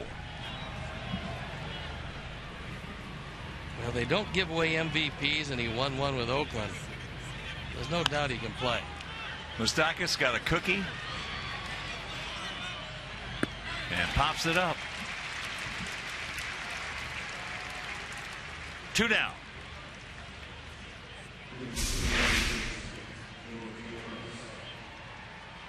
That curveball hangs right in the middle of the plate, thigh high. And these guys look at a lot of tape, and when he sees that pitch, he's going to wonder how in the world he did not tattoo it. But, you know, he's only 24 now, but a couple of years from now, he will miss that same pitch. And it's according to how he's going to be going at the time, he'll understand it. If that hit him.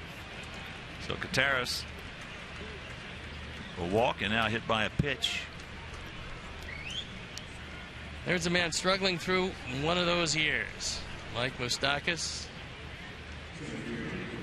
Well, let's put it this way. Not to certainly put any pressure on him because he's going through enough already. But everything is self-induced. Yep. If he were having a good year for these guys, they'd be right there. They'd be right there with just Mike Moustakas having not a great year, but just a good year. Well, you figured he would probably drive in twice as many runs as he's driven in now. Spread those out, look pretty good. Yeah.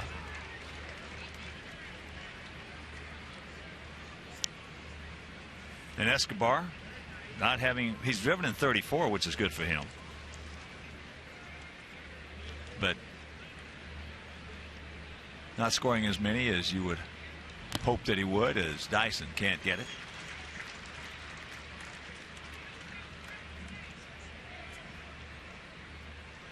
What do you think of Tigers? You know that you mentioned, in your opinion, Kabrowski was going to make a deal for the bullpen. I still think he's going to.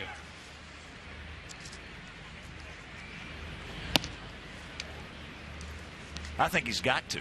I don't think it's to win the division because I think he realizes he's going to get to the playoffs one way or the other, and most likely by winning the division.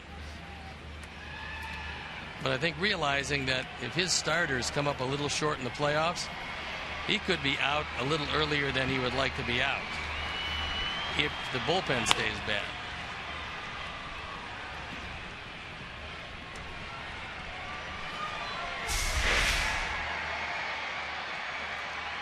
His ball just off the corner.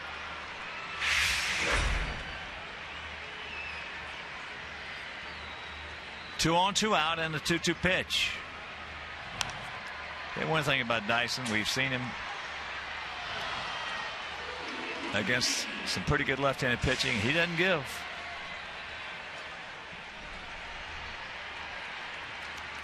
'50th round draft choice.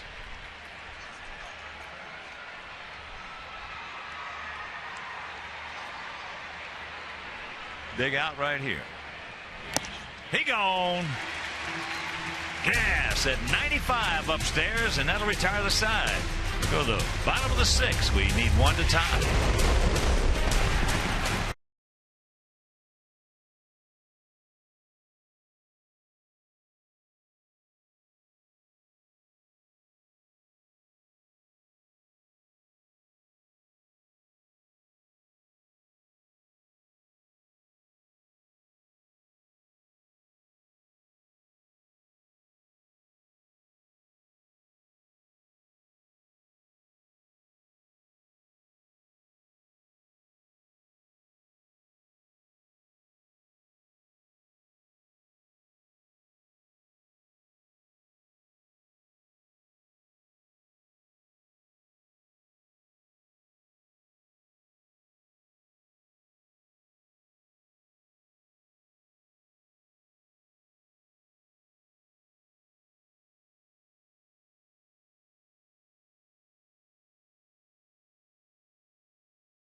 Sale is wearing today. Chris, who Went the distance yesterday, giving up 1 run and got the loss. We got beat 1-0. And he'll autograph that jersey after the ball game.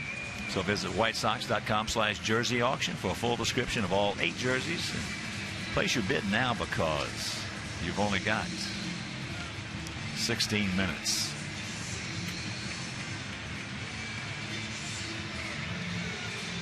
$24,079.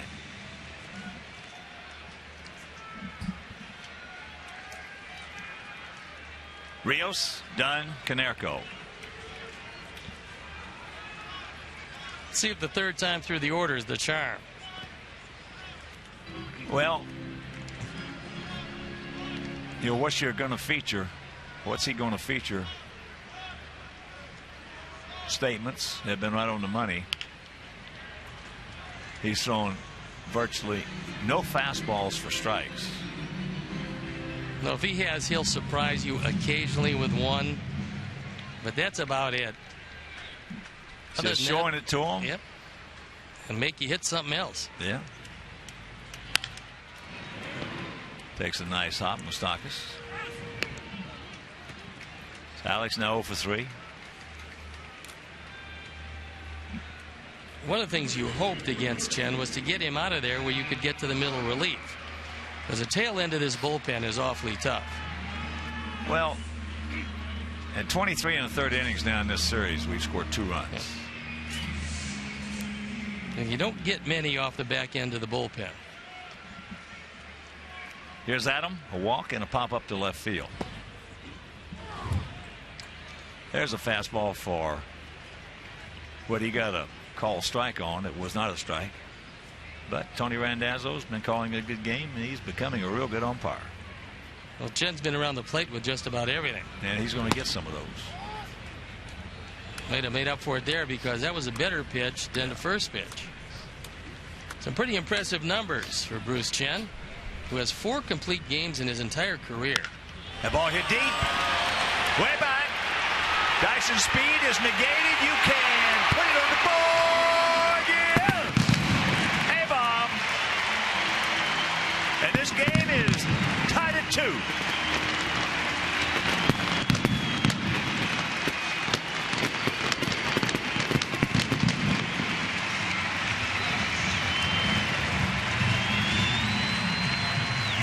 .25 and 62 on the power numbers for the big man.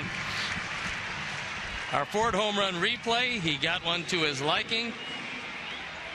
This ball was supposed to be out away. Instead, it was middle in. And Adam just crushed it. First homer since July 9th. And here's Paulie. Paulie, an RBI, 2-out RBI single in the first. And he went out deep to right, leading off for 4th. And for Bruce Chen, that's the 5th home run he's given up. And of course, with that home run, the Alex Nalius family will make a generous donation to White Sox charities in loving memory of Ursula.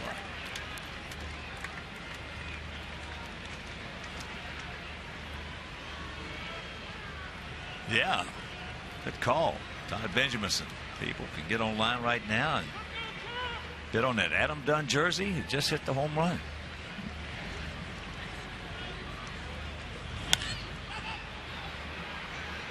That's his 431st home run, tying Cal Ripken.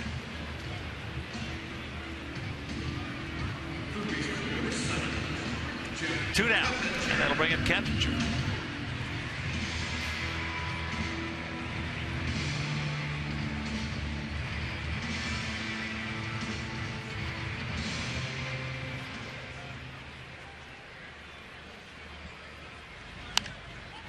And that's popped up.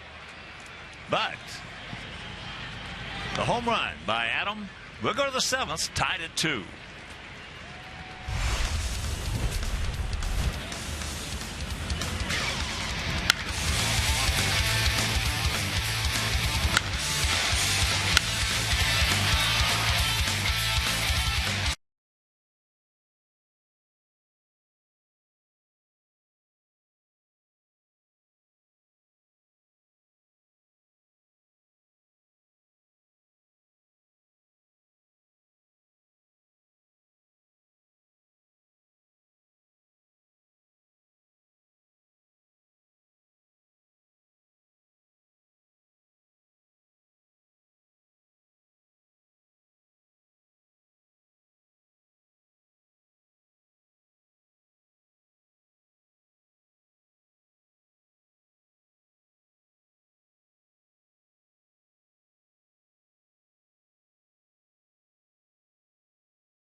Sox in-game live only at csnchicago.com. Brought to you by Comcast Business Class. 7th inning, top of the order, in a 2-2 tie in the finale of this 3-game series and this 10-game homestand.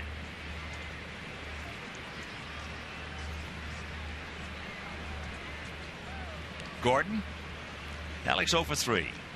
Little soft grounder to third, a rocket grounder to short, and a strikeout. First pitch strike. Gap out there in right center.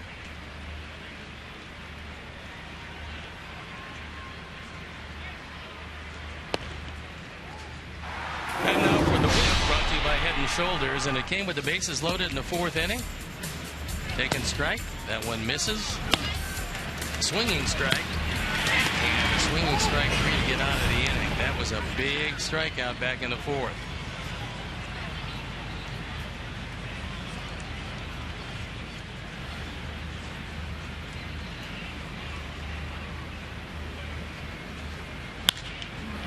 That ball hammered into center field. Yeah, it was a really good jump. Makes it easy. Hang with him for Gordon. And Cleveland. Ubaldo Jimenez has shut out Texas. Jimenez the winner. Ogando the loser. 6-0.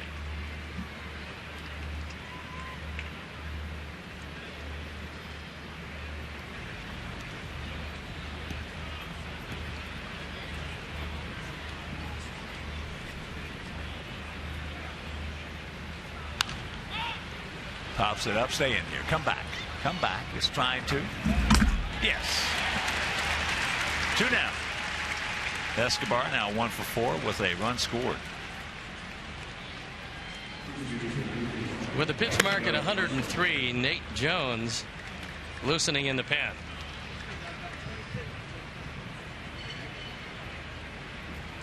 Hector's done a nice job today. Hosmer. Well, we've come to expect Hector to do a nice job. Same thing with Quintana. Quintana's just getting better and better and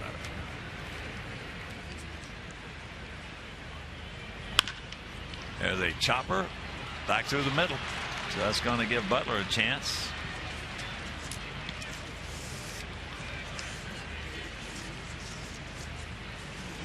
Butler has walked, which figured prominently in that first inning run. Going out to center, and then in the 5th inning, he just missed one. And Robin knows it. That ball had a chance to be up on that concourse. So he'll give him a job well done. That'll be it for Santiago, who did a very good job today, but the pitch count got him.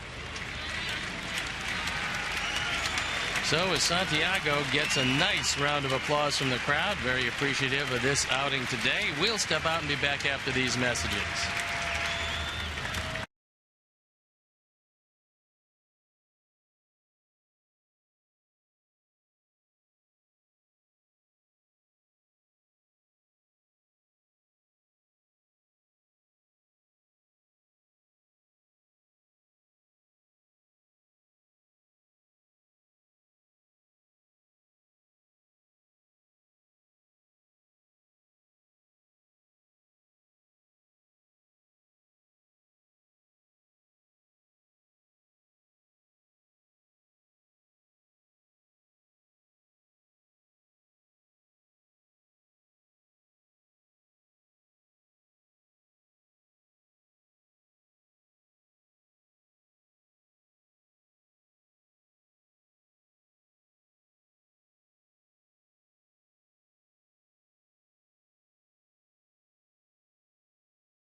4.94 the ERA, 4.35 on for the 43rd time. They look at some numbers that started off very poorly this year, but lately Nate has been throwing the ball well. Only 19 walks, 51 strikeouts. Well, he hadn't been trying to overpower his slider, Stevie. Now, when he keeps that slider within reason, in other words, when he's not trying to throw it 94, right, then he'll get a good release point and get most of the right-handers out with it. He's got his work cut out for him here with Butler. Hitting .450 in his last 11 ball games. And he has faced Nate 6 times, has 2 hits, and 1 of them left the ballpark. You got to keep your eye on Hosmer because he will run. He's swiped 7 bases, been caught 3 times. If you forget about him, he's got enough speed to steal it. He's got good speed, yeah. Slider strike.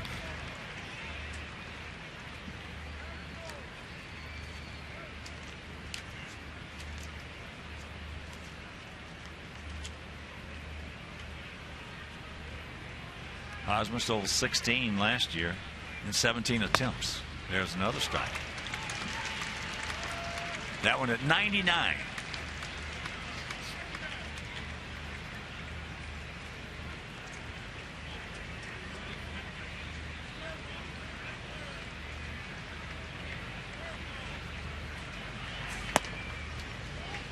That one at 99 upstairs. That's why that first pitch slider strike is so important. Well, odds are he's going to see a slider here, and Tyler best beware because his best slider goes in the dirt, and you got to block it.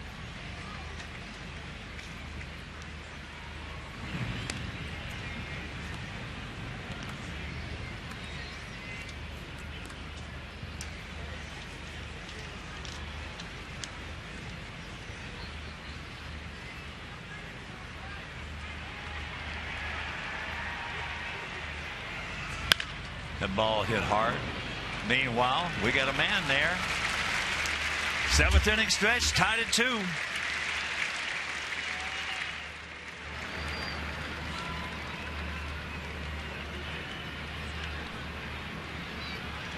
Ladies and gentlemen, at Major League ballparks across America each Sunday, the singing of God Bless America is performed in support of our country and our men and women stationed overseas. Please welcome Miles Hayes for the singing of God Bless America. God bless America, land that I love. Stand beside her and guide her through the night with a light from above. From the mountains to the prairies, to the oceans white with foam. God bless America, my home, sweet home. God bless America, my home, sweet home.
Here's Tank. 2-2 tie, bottom of the 7th against who, Steve? Luke Hochaver, who's found a new life out of the bullpen. Hochaver last year had a tough year as a starter, but moved to the pen. He's 3-1, ERA 189. On for the 33rd time. Checks it up, and the count 2-0. He's a former first pick in the country for these Royals. Never quite achieved what they wanted to have him achieve as a starter. But because he throws hard, moving to the pen and getting only a limited look at him, he's been very effective. There have been quite a few guys over the years. One that comes to mind, Calvin Schiraldi. Yeah. #1 pick, and all of a sudden he out of University of Texas. Yeah, did not make it as a starter. Put him in the bullpen, and he did a heck of a job for a while. High, he just missed that one. Had a 3-0 green light.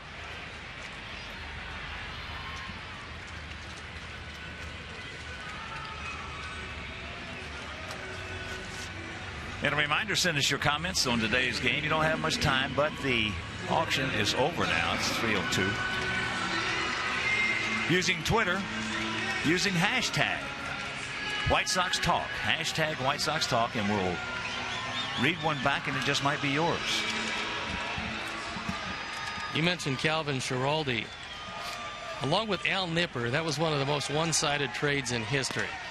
Boston traded both of them to the Cubs for Lee Smith. Lee only went on to save about another 300 games. And Calvin and Al did not have a good run at it.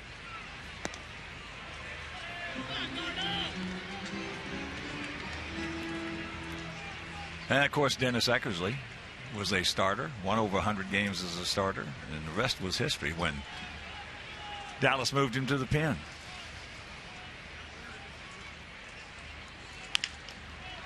Gordon went on out to Oakland to have a Hall of Fame career. Gordon now 0 for 2. He was hit by a pitch back in the 2nd inning. Maybe arguably the greatest control, certainly in the last 30 or 40 years. Well, especially when you look at the motion that Dennis Eckersley had. I mean, you see guys with simplicity of motion like Greg Maddux. There wasn't much to it. But Eckersley had so many moving parts with a high leg kick, and yet he could throw it exactly where he wanted to with every pitch. Flowers can't get it. Tyler 0 for 2. He's gone out to center and struck out. Yeah, he could throw it through that proverbial teacup.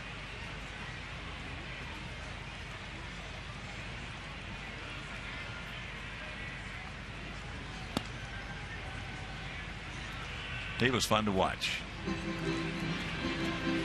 He was 20-8 one year in that Red Sox uniform as a starter. Pitched a no-hitter as a starter. You go 20-8 pitching as Fenway your home. That's pretty good.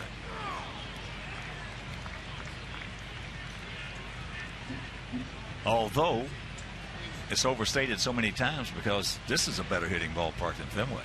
No doubt. This is a great hitting ballpark here. You got a lot of ballparks in the American League that are better hitting parks than Fenway.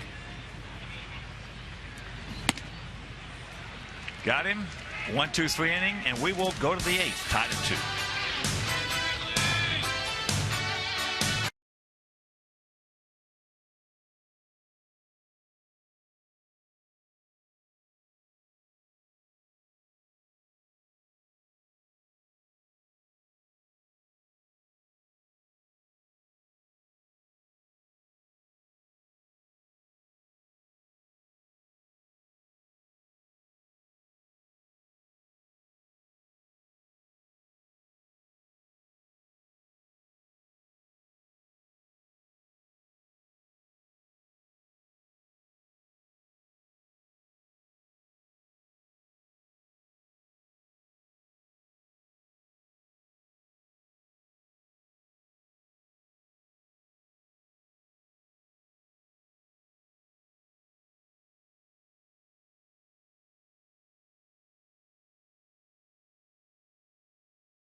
I'm going to be very happy when all of these trade rumors are no longer. However, that being said, everybody believes that the trade rumors stop when the trading deadline hits, and that's not the case, because you can still make a deal, and some very substantial trades have been made, but you have to clear waivers first. Well, one of the reasons some of those teams you'll be able to clear waivers from will be because they didn't want to pick up the contracts.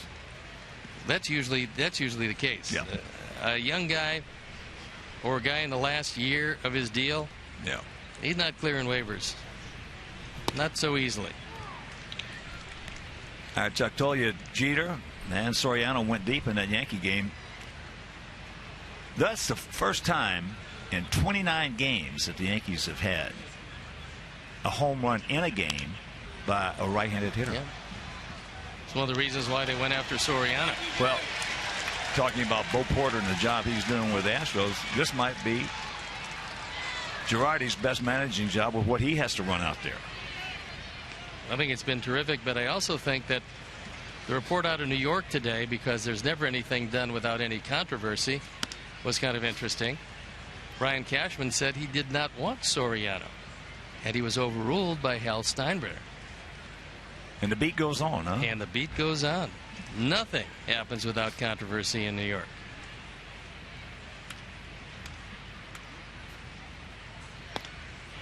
He gone. Low.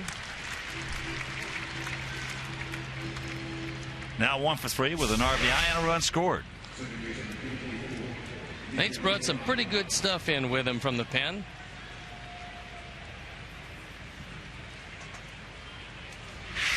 And here's Tejada. He's 2 for 3, an RBI double back in the fourth.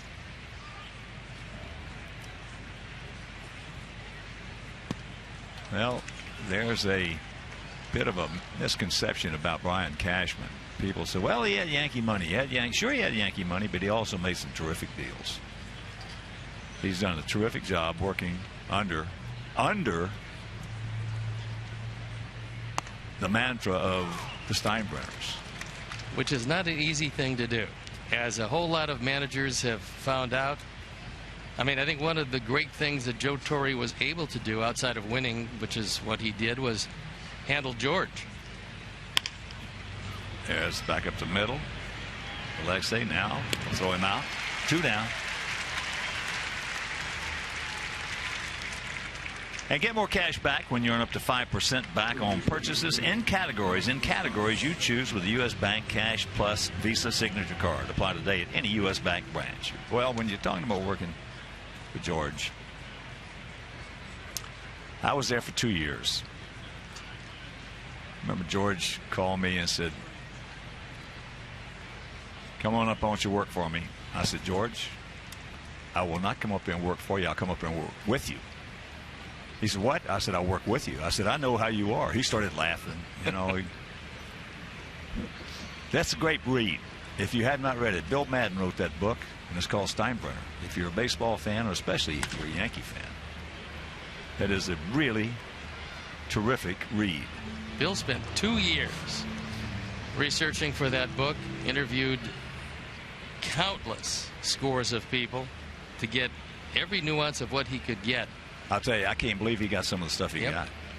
Yep, he did quite a job. Because I knew George very well, and some of that stuff that he was able to get, I told him, I said, Billy, I can't believe you got it. That didn't take long. 1, 2, 3. We'll go to the bottom of the 8th, top of the order for us.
It's the defense in this series. First Lorenzo Cain, then Lorenzo Cain. And David Lowe with an outstanding effort that helped save the game last night. And it's Jarrett Dyson running one down in the alley today. And there's a look at Elliott Johnson, who checks in the game at second base. So it'll be Diaza, Ramirez, and Rios.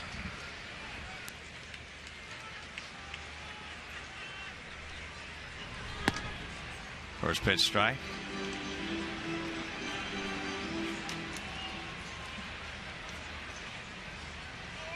Alejandro 0 for 2 with a base on balls.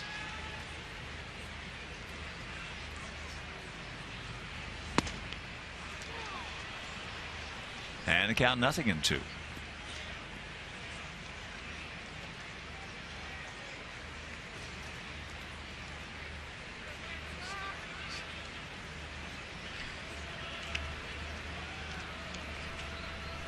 Too much time.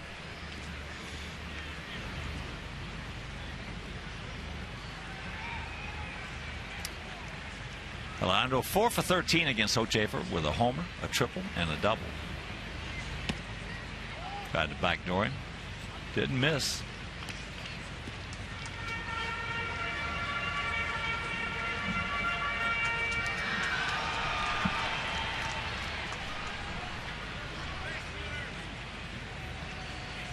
Two 5-0 for their guys. 2-3-0 for our guys. Cy Chen pitching another gem against our club.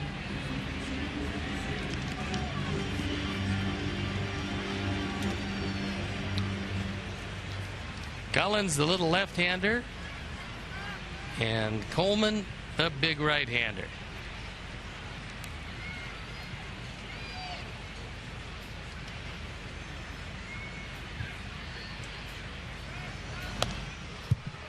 Little high, little wide.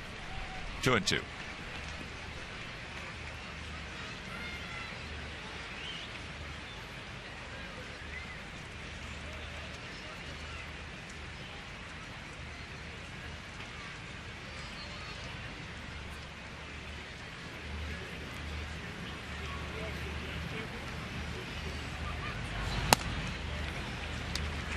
Full count.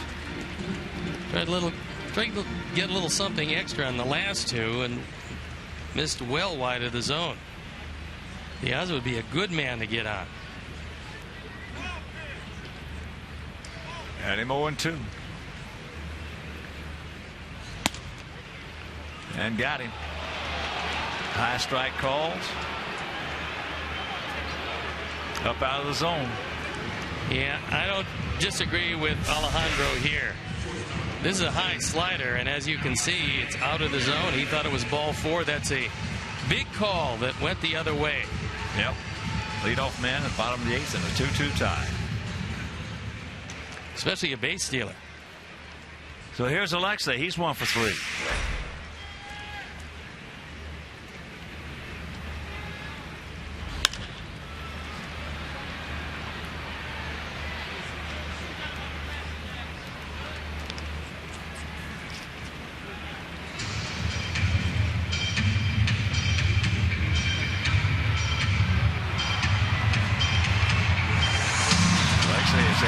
Success against Hochefer.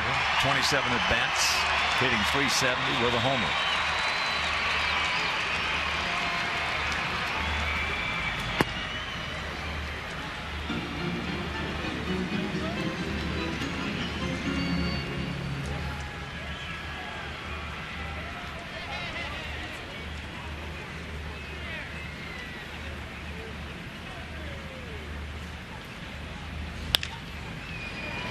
A chopper to Hopper.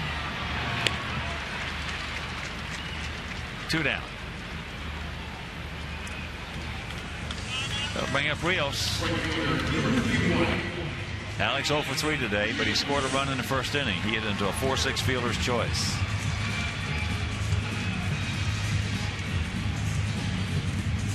He was on first with 2 out, then the walk. Big walk to Adam Dunn and a key 2-out RBI single by Konerko.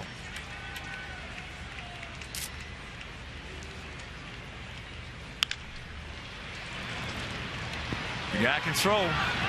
Nice shift by Hosmer. Good play both ways. And we're into the ninth.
Complete coverage from Bears camp and their first practice in full pads.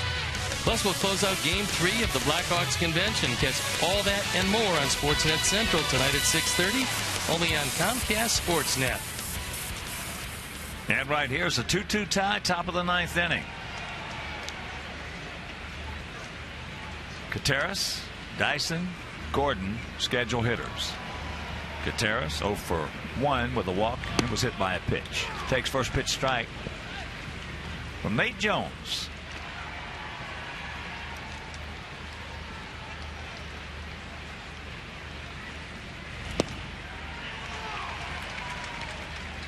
And the count 0-2.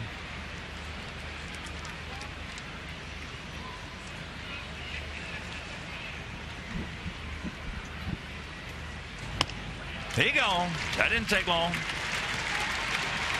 Well, now you're going to have to watch a bunt from Dyson because he knows he's got to get on base. That fastball up and away. Kateris has no chance whatsoever. And with the bunt in mind, Keppinger is in, but you'd like to see him in a little closer. 2 or 3 steps closer. He tried it, but fouled it.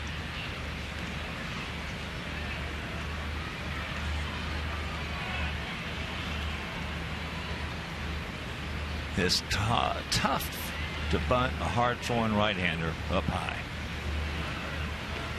Almost impossible. I tell you, it's very quickly to count 0-2. That's why a lot of bunt situations, you get certain managers, they will not try it because they're a 5-2 underdog. But you're either going to pop it up or foul it off.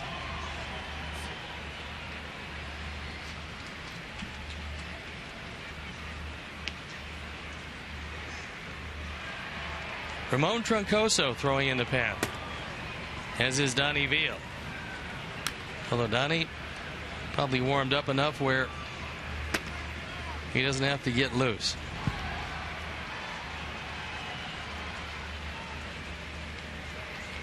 One out, 1-2 the count for our guys in the ninth. Schedule hitters: Dunn, Konerko, and Keppinger.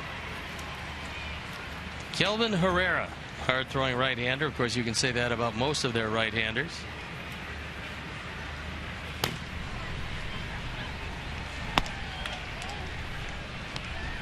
changeup at 90. It's not a very good pitch to Dyson. No, that would be the one pitch he can catch up to. Take him right here. You don't want to go full. Speed like that, it puts too much pressure on the pitcher. Broken bat single. Well, now I got to believe that you're going to go to Donnie Veal. And the reason I say that is Nate Jones can be as tough as he wants against Gordon, but you want to have the left-hander to stop Dyson. He breaks his bat. Well, it's a changeup. I can't understand two changeups in a row to a guy that the only pitch he can get around on is a changeup.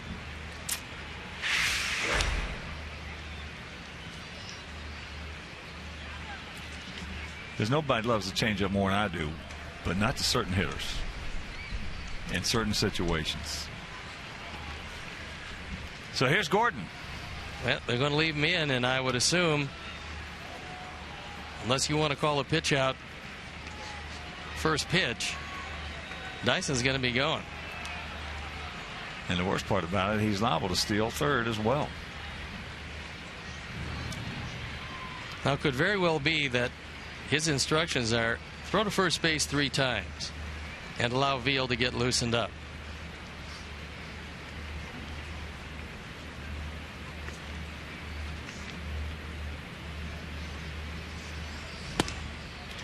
He goes through that one at 99.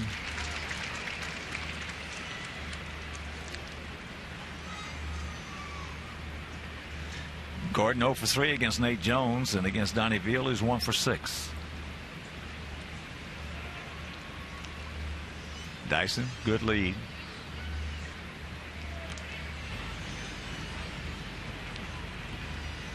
The longtime coach Rusty Kuntz in your picture.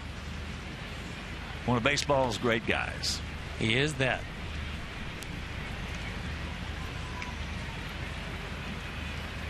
Great to have on a ball club. He was going on that one.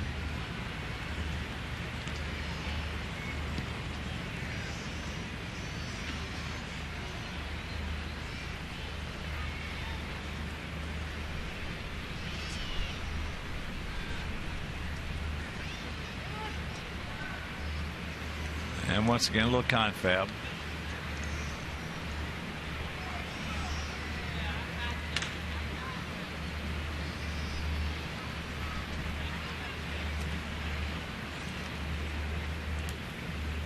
It's Mark Parent who's going to be calling a pitch out, slide step, or throw over to first base. And at 0-1 on the count, pretty easy to call a pitch out. He does not go. And now the count 0-2. Now the reason he didn't bring in Veal is he wants Nate Jones against Billy Butler if he gets to that situation. You got to get by if he gets Hosmer to that before situation. that. Yeah.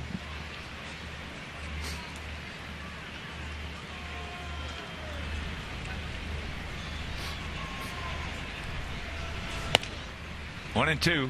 That one at 98.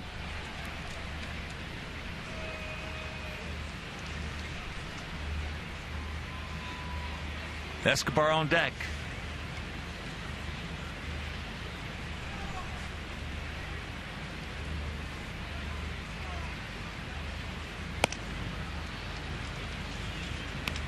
And now it's 2-2.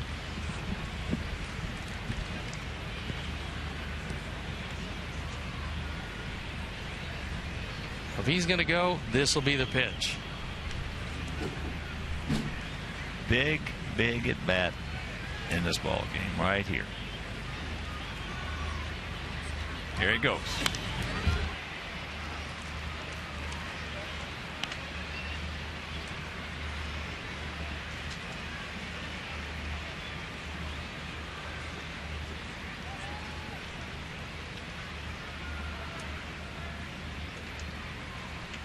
Again, this is one of those situations here where you've got a guy who can run like him and can steal a base like he can. When the first baseman is much better off, you're much better off to deter him by playing off the bag, playing either right behind him or in front of him, a little bit. Another foul back, because with his lead that he's getting right here and the way he can run, he's not going to get picked off. That way you get two guys that can deke him. The first baseman can deke him, make him think, to break his mental rhythm, so to speak, because that's what stealing a base is, speed and rhythm.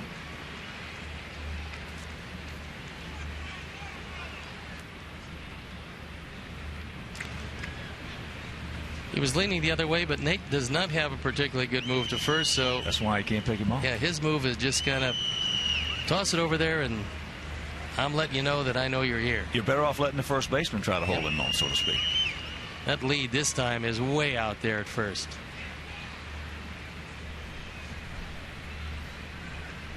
Yeah, too much time. Which is not all bad as far as Dyson's concerned, because you want to break his rhythm.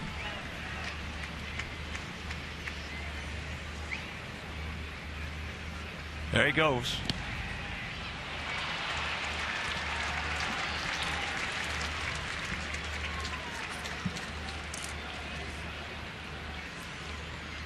Now you better hang out around second.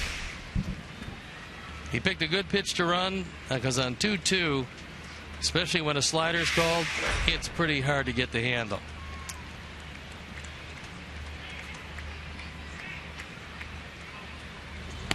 He gone. Big out. Up high.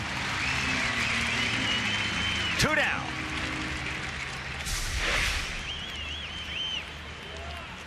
Throw some high heat. And in the second critical situation of the ball game, Gordon goes down on strikes. Yeah, when I said Butler, I forgot that Hosmer was hitting in front of him today. So he's got him. He's got Veal for Hosmer, if in fact it gets to there. Hosmer, the on-deck hitter. Escobar, 1 for 4, a single, a couple of strikeouts, a foul out, and a run scored. Slider strike.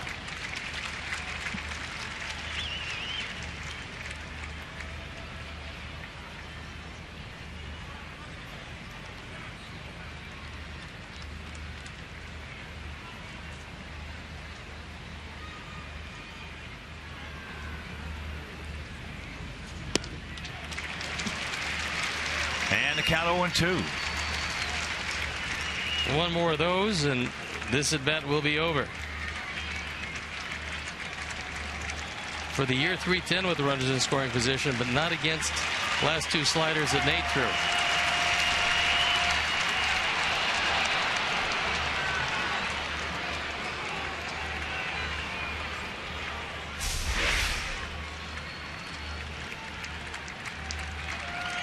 That was the setup pitch, you would think, for the forthcoming slider.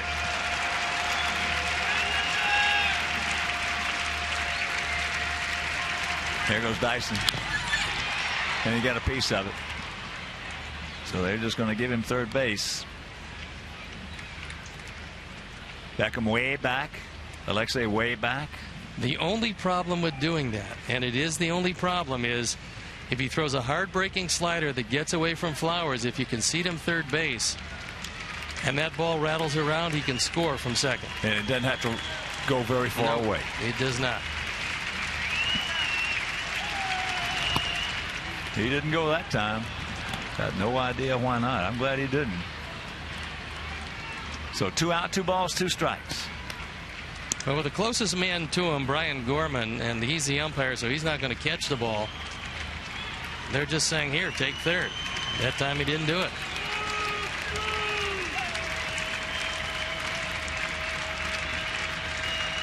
Take him right here, Nate.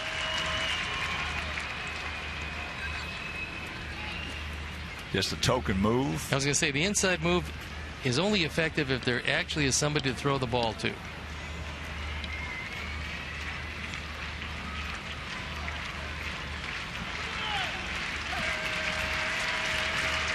Two-two tie here in the top of the ninth. 2 out and the 2-2 pitch.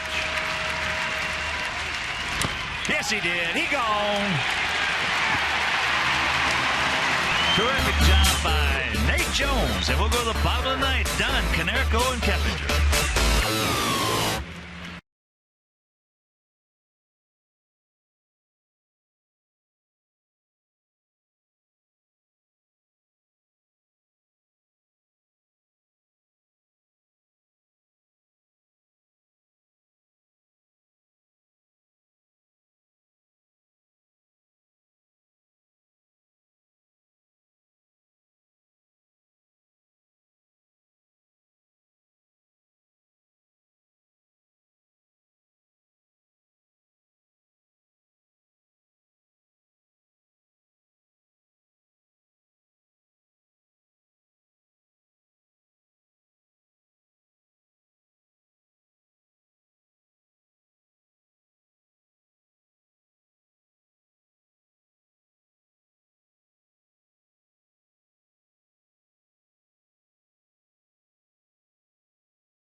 And a couple of big punch outs by that hard throwing right-hander, Nate Jones.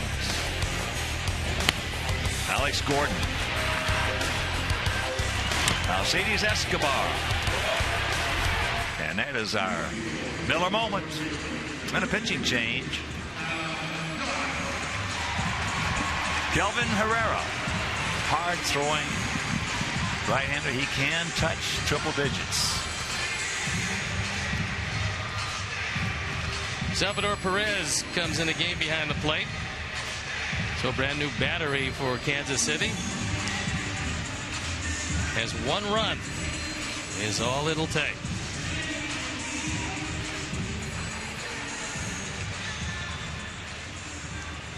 So here's Adam.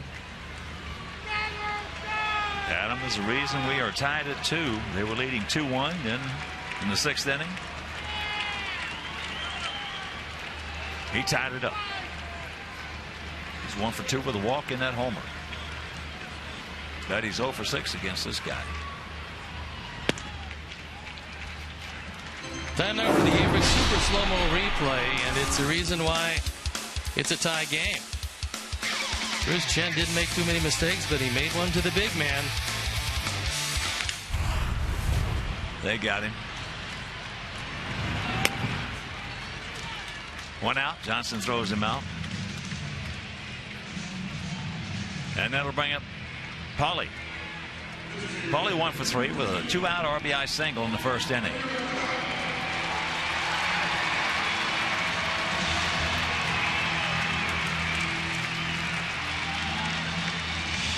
Adam Dunn was 0 for 6 going into that at bat, now 0 for 7. And Pauly 0 for 6 against Herrera.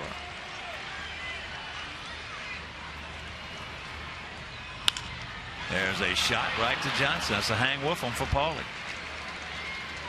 So 2 quick outs. And here comes Keppinger.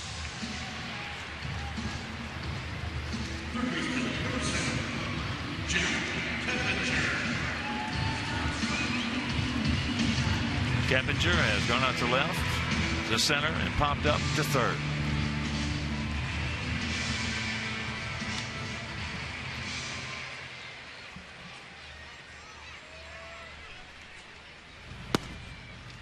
That one at 99.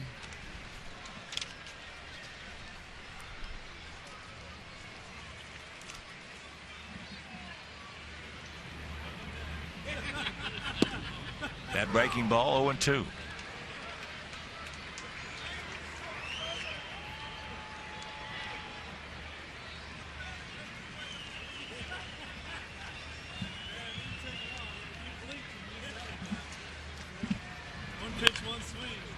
Out in front, down past Super Joe McEwing.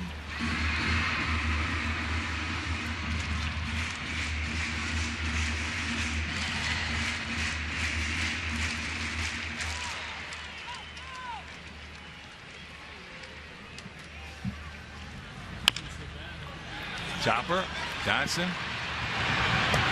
Good sweeping pick by Hosmer. And we're into extra innings, tied at 2.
Jack Link's Beef Jerky all season long. Jack Link's Beef Jerky, feed your wild side.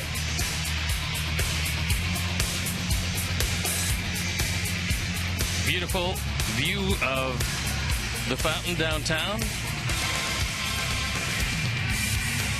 And not quite as beautiful, but a good view of Addison Reed. It's 4-1 ERA, 368 on for the 43rd time. As Robin tries to buy 1 inning. You bring in your closer for 1, try to win it in the bottom of the 10th. And to do that, Addison has got to go right through the heart of the order for these Royals.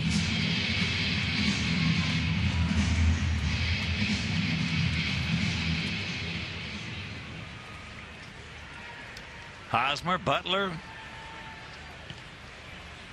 2 tough customers. Hosmer 1 for 4.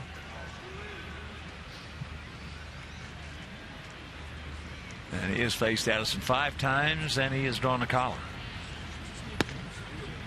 Good strike. Cutter on the inside.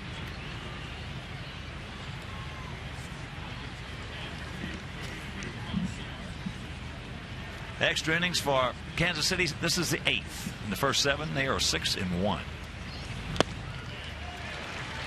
And as Steve told you, one of the reasons they're 6-1 in extra inning games is back into that bullpen. That bullpen has absolutely been terrific for them. Second in the league as bullpens behind Texas. They've had 3 extra inning games on the road, and they've won all 3 of them. This is the 15th extra inning game we've had. We're 5-9. We've had 6 of them here at home, and we have won 2 of them. Not surprising that many extra inning games because the pitching has been pretty good. Yeah. Yes, he did. He gone.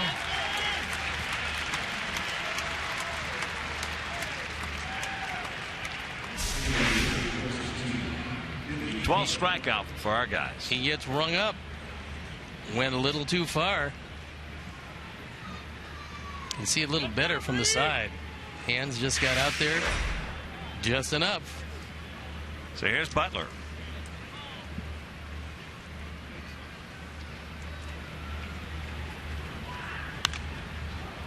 He was all over that slider.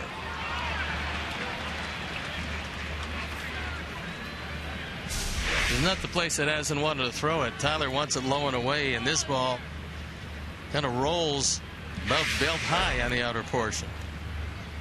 That ball had right center field seats ticketed all over it. And very quickly the count 0-2. Butler is the poster child for those. The more pitches he sees, the more dangerous he becomes. You're better off trying to get him as quick as you can.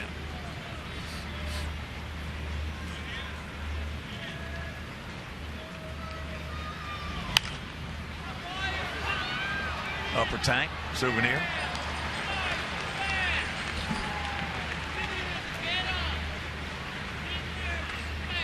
Threw a couple down the middle. He certainly didn't want him there, but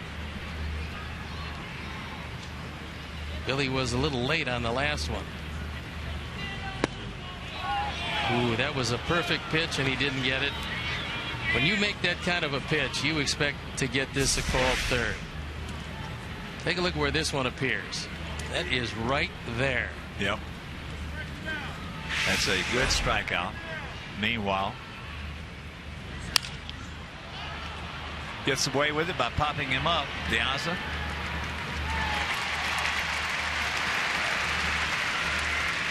Two down, and that'll bring up David Lowe. He's 1 for 3 with an RBI and a run scored. So in essence, is accounted for both Kansas City tallies.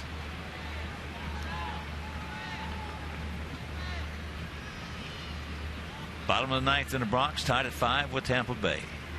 Minnesota leading Seattle 2-0, second inning out. Safeco. Detroit defeated the Phillies 12-4. First pitch strike. Cleveland shuts out Texas 6-0. Washington top of the 9th. In Washington leading the Mets 14-1. Angels scored 4 in the first inning against Oakland.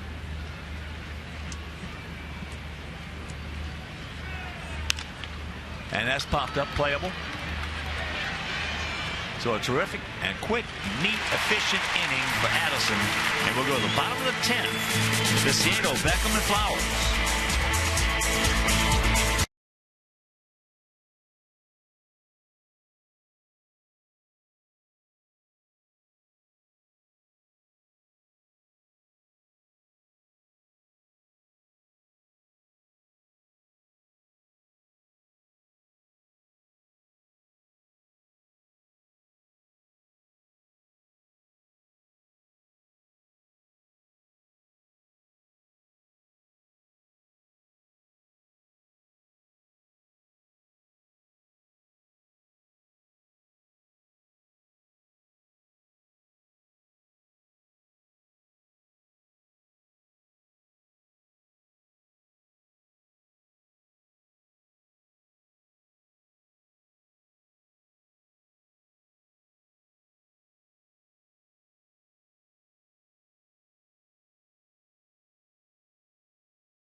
Presented by Orland Park Nissan. It's Chuck Garfien and Bill Melton along with the Big Hurt as they bring you their take on today's game and the latest roster moves around the league. Don't miss White Sox postgame live today, right after the game on Comcast Sportsnet.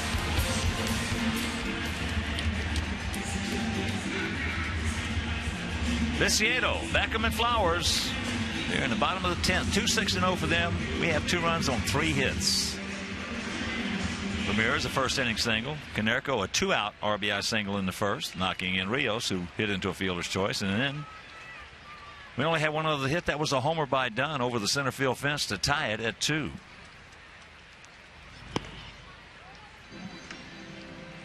Close pitch. Didn't get it.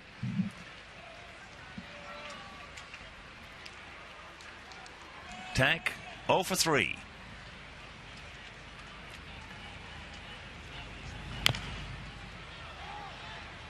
Chops that one foul. That one at 97 from Herrera.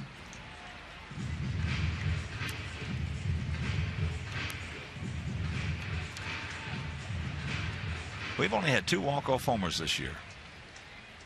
Seattle back on April 7th against Seattle, and Adam Dunn against Baltimore. A third would look awfully good right now. Oh, boy, would it ever. But as an alternative, all he had to do was just get that one up. Meanwhile, the leadoff man aboard.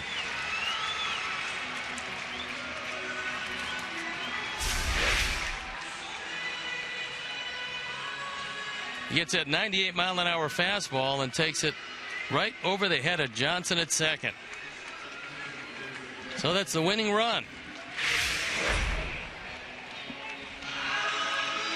And Blake Takoti comes on to pinch run.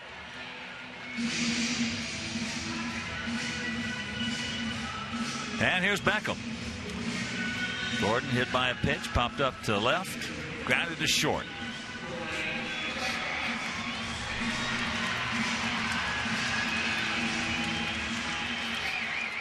Moustakas in close, thinking about a bunt.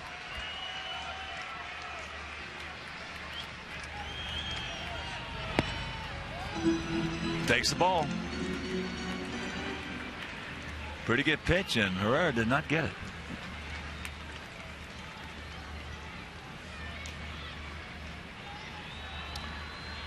Gordon 2 for 9 against Kelvin Herrera.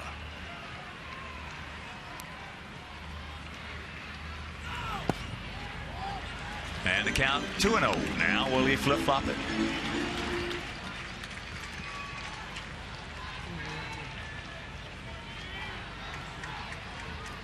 Collins and Coleman once again in the pen.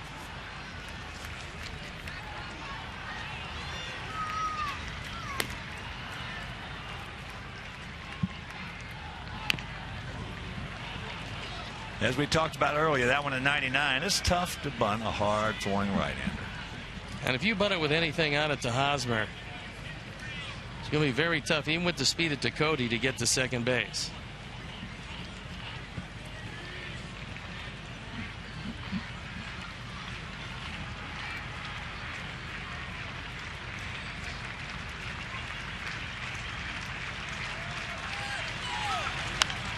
Hit and run on. And the count 2-2.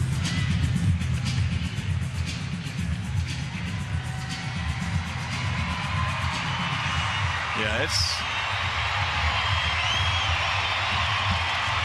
a little easier to hit a 99-mile-an-hour fastball than it is to bunt a 99-mile-an-hour fastball. I'm talking about a good bunt to get the job done. Well, I like the hit and run idea. That's what I thought he was going to do at first. Everybody in the infield moving. 2-2. He got a good pitch to hit right there. And underneath it.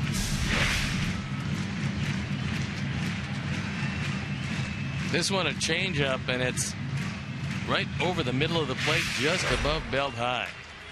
That's a cookie. He might not see that one again. Meanwhile, it's a full count. But the question is, if you're Robin, you got a speed burner at first. If you believe there's going to be some contact made, you send him. I think he's off and running.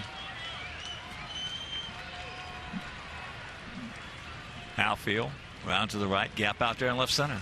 There he goes. And that's out of play.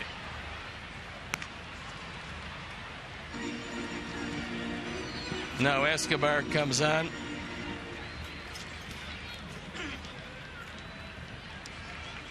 Wants to talk with Herrera about what he is going to throw. Well, in this situation, bottom of the 10th in a tie game, you got good speed on it first. 3-2 count. You don't want to throw him a low breaking ball. No, just soon throw a strike. That'll get the job done. That one at 97. That's one of the reasons why Escobar came in to talk with him. Because when he found out it was a fastball, that means that Johnson's going to hold his position, thinking that Beckham is going to go that way. That's how it worked out. And Connor Gillespie comes on.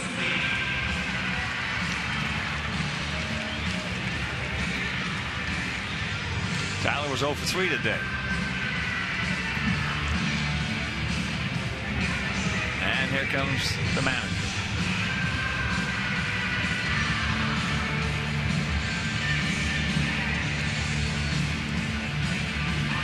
You got Diaza on deck. And he wants Collins. So Herrera will leave. Collins will come in. We'll step out and be back after these messages.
Left-hander, Tim Collins.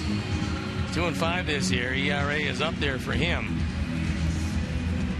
His problem has been control. And he's going to face Josh Fegley.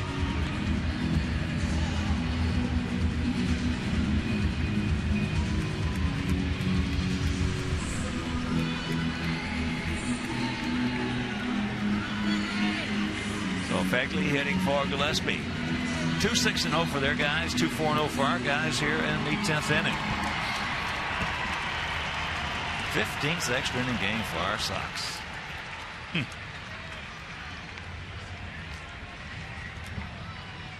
Oh, we have wasted some outstanding pitching this year.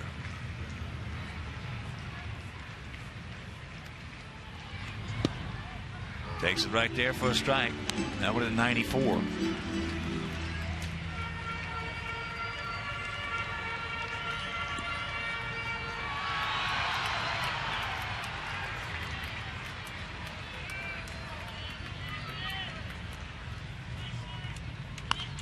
Curveball, and very quickly the count 0-2. And that's Collins' pitch. He's got a terrific overhand curve. Goes pretty hard. But that overhand curve is his put-away pitch. Very similar to a former southpaw at Kansas City and Cincinnati, Freddie Norman. Freddie was 5'6". He could throw 95. Had a great curveball and a great move. Maybe the best move I've ever seen to first base. Freddie was a starter on that big red machine. Yeah. That was a straight change, and when you've never seen a guy, it's pretty tough, and now he's seen all of his pitches. First pitch fastball, second pitch curveball, third pitch straight change, and a strikeout.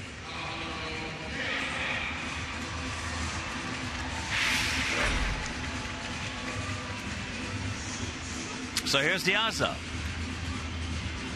He's 0 for 3. He's due. He's faced Collins 5 times, has a couple of hits. Gap out there, big gap in right center. Donnie Veal throwing into pen. Les Alejandro can end it.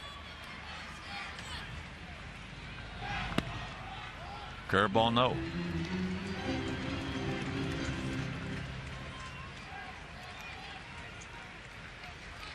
Pretty good this year with runners in scoring position, hitting a robust .345.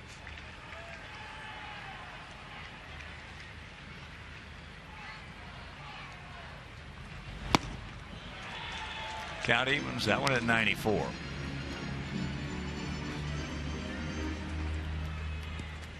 Yankees beat the Blue Jays 6-5.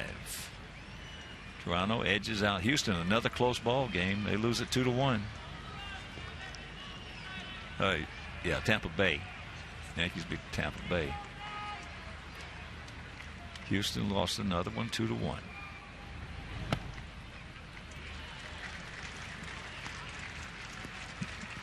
And we understand Soriano had the game-winning hit.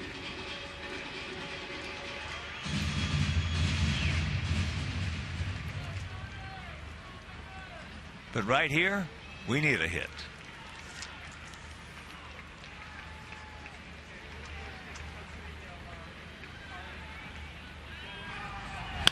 And there it is.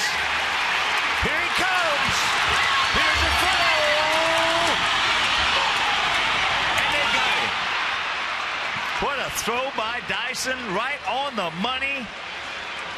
And we will go to the 11th.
And this one will go right with it. Rockets to center field. Dyson charges aggressively, knowing the game's on the line. The throw is right there. And they get to Cody. He got him right on the hand as he went to swipe the plate. Perez has got it in plenty of time. It's just a terrific throw. You don't have to get the leg when you have the hand. This series has been some of the best outfield play we have seen in years. Absolutely terrific. That was just a wonderful play. As Diaza shifts over to left and Cody stays in the game in center. Field. First pitch strike. To Elliott Johnson. Tejada was 2 for 4 with an RBI double.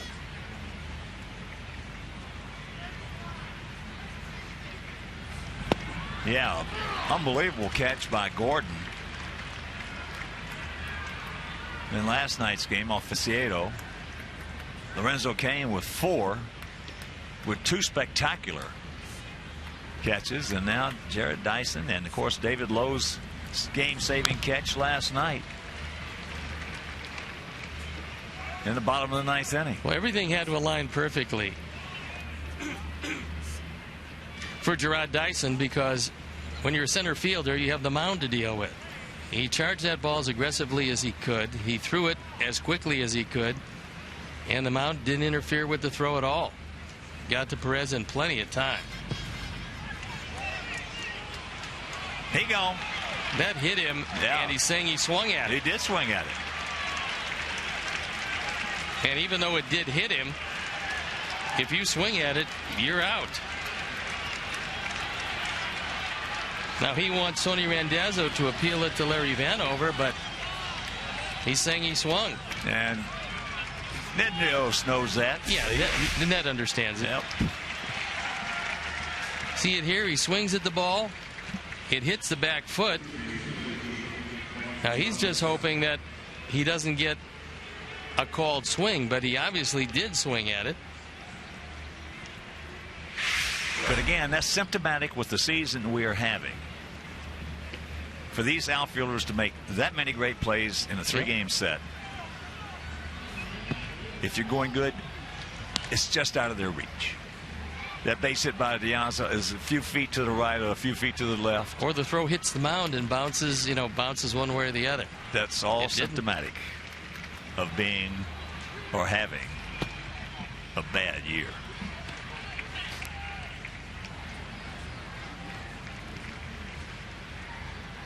And we understand the final bid on that Konerko jersey, $1,850.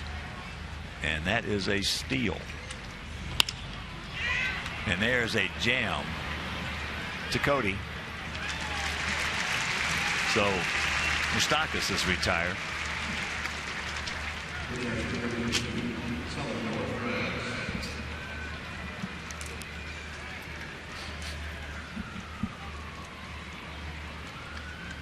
And here's Salvador Perez.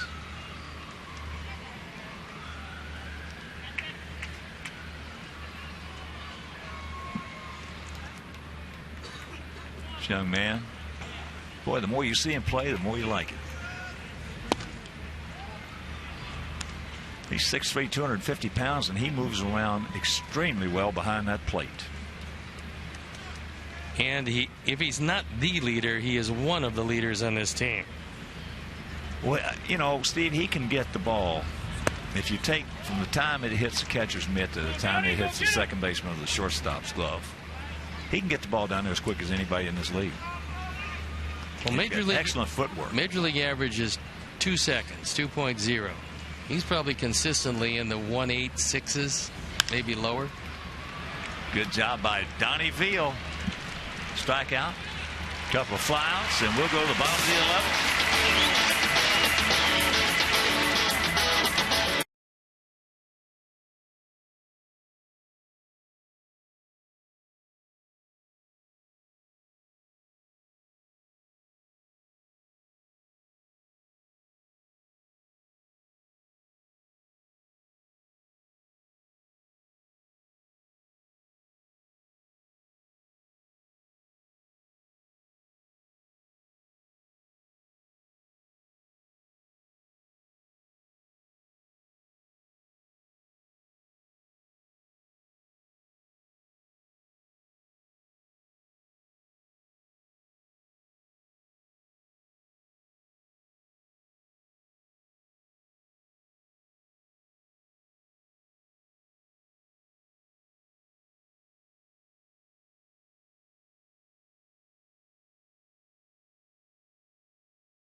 Throwback jersey auction.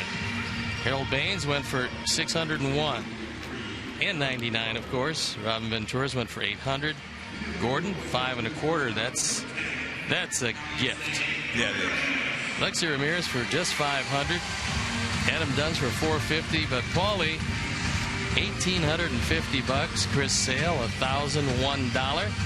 And Addison Reed $425.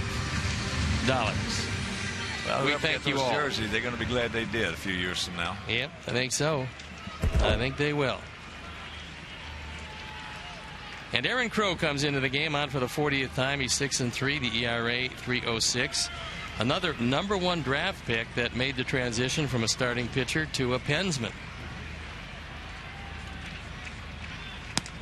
Alexei takes ball 1. He is 1 for 4. 2 runs, 6 hits, no errors for the Royals. 2 runs, 5 hits, no errors for our Sox.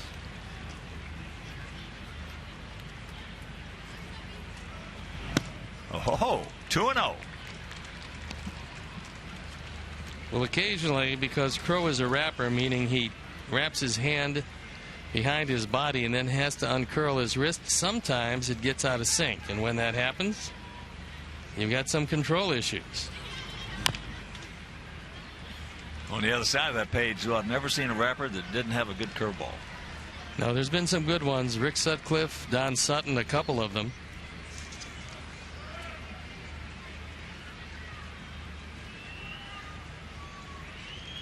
Big Red. Boy, you talking about a gamer, a competitor. Yeah, he was a real good one. Oh, yeah.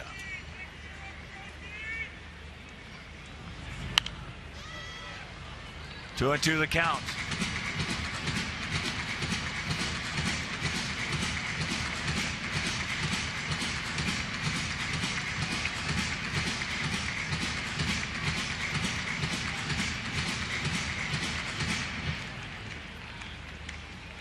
Outfield well around to the right. Huge gap out there in left center. Moustakas just a couple of steps off the line down there, third and back. Slowly hit. Takes a nice bounce. And they get him.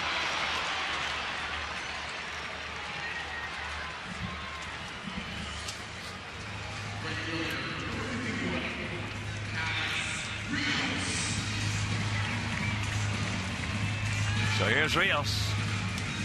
He's due. He's 0 for 4. Hit into a fielder's choice in the first and finally came around to score on that 2-out RBI single by Konerko.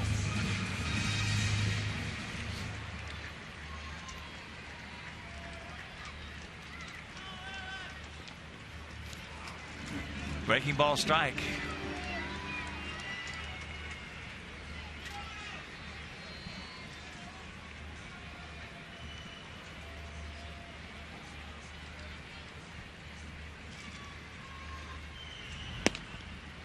One and one to count. Angels leading Oakland 5-0 third inning out at the Coliseum. And Alexei is 3 for 10 against Crow with a homer. I'm talking about Rios.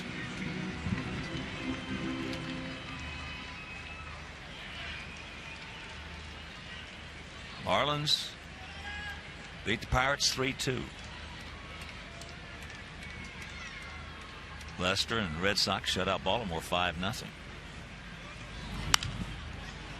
Mighty hack right there. So the count hangs at 1 and 2.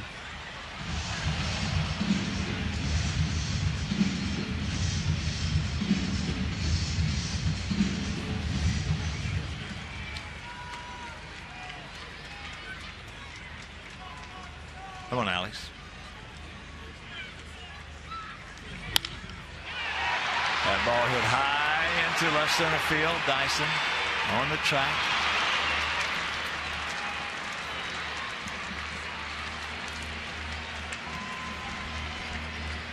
Two down.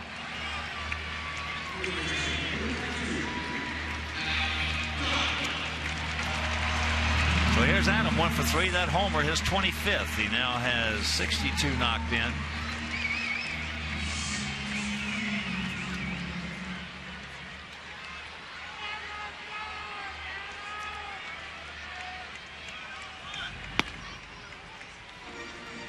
Then he takes ball 1.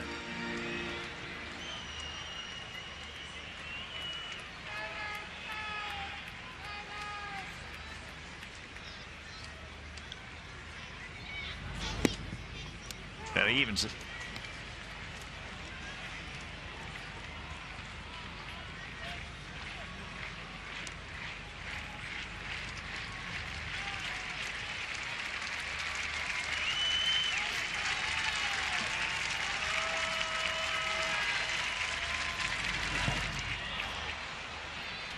Now he's in the hole 1-2.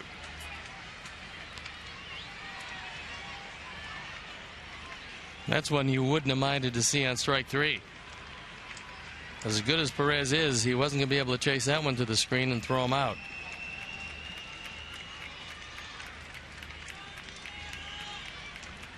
And a homer by Adam, number 431, tying him for 43rd all-time with Cal Ripken Jr. As Crow, 1-2-3 inning, and we'll go to the 12th.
Jack Link's Beef Jerky. Feed your wild side.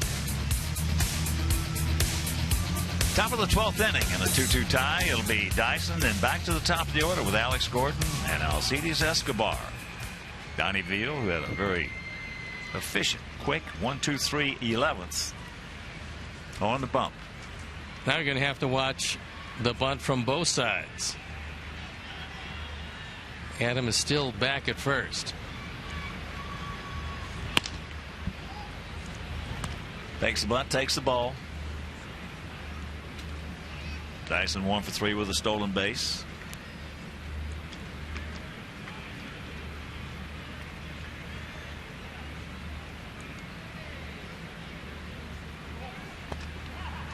Count evens at 1. After this one is over, we'll board our charter. Head on over to Cleveland. So make your plans to be with us tomorrow night. Comcast Sportsnet Plus. Johnny Danks against Zach McAllister. Breaking ball, no one to count 2-1. And on Tuesday, maybe Jake Peavy against Scott Kazmir in that game over WCIU, Channel 26. On Wednesday, Quintana against Kluber.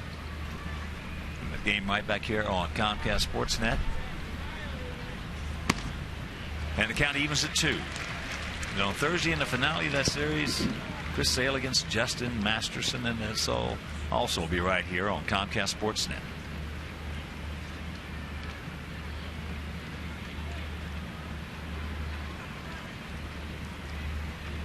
Two pitch.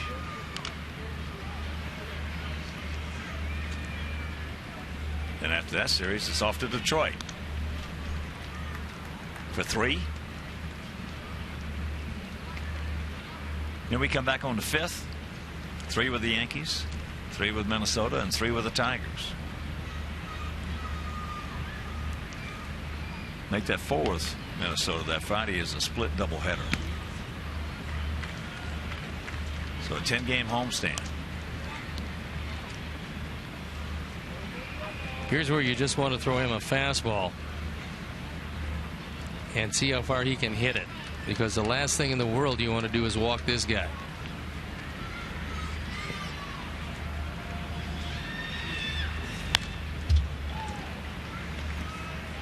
That one at 95.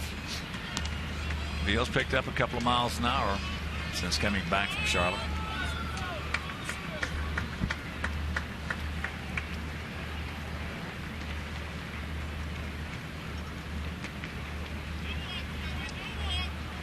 Once again, a payoff.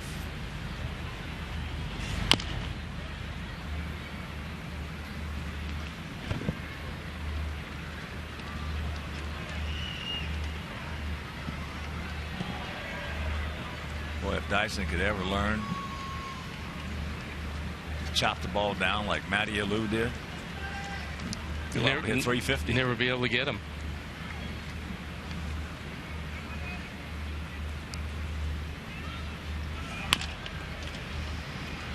Good job by Veal. Oh, he could not find the ears on it. Well, that's an example of when speed plays a role into play. And the reason being, Gordon Beckham knew that he had to get it there quickly because of the speed of Dyson. Normal base runner, he makes his play easily. But right there, once you double clutch one time, you got no chance at first. It's going to go as a base hit on a play that should have been made. Dyson got a big lead. And here's Gordon. That's close. It's close in two ways. Close to getting by Adam and close to picking him off first. That might shorten up the lead somewhat.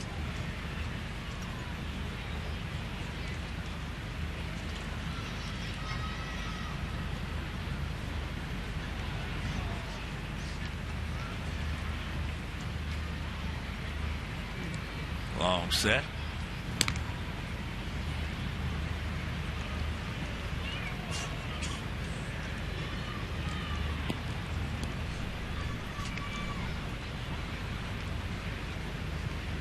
Outfield for the most part straight up. Kevinger on the grass, well off the line at third.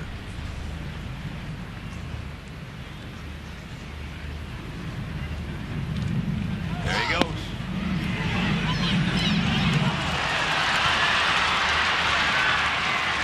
So the stolen base and the error. And he's on third with nobody out. Speed, the great intimidator in this game.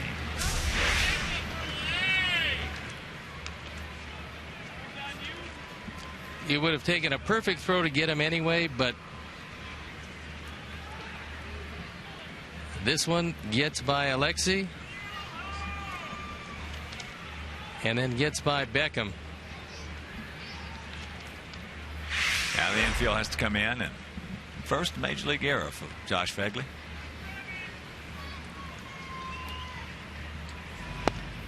Big sweeper. And the count 0-2.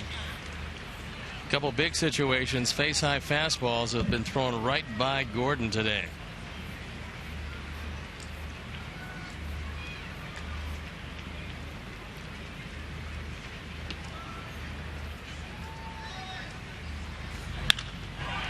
That gets foul. It will.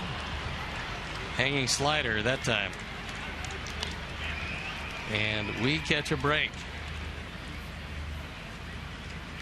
Well, the Royals have caught 2 breaks here in this inning already.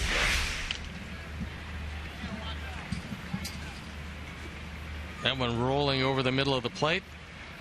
Gordon out a little too quickly.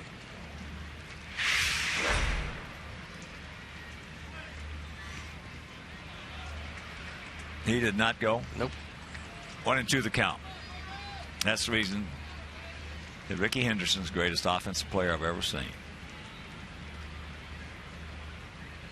Just what you saw with Jared Dyson right there. Especially with young pitchers.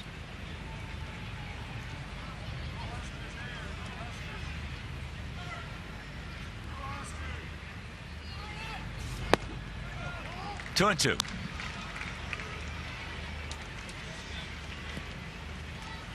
Driving home a man from third base with less than 2 outs. Alex Gordon. Right around average. High fastball will put it on the bottom side of that. That ball hit hard. Way back. And it's a 4-2 Kansas City lead. That was a belt-high fastball. Gordon his 10th.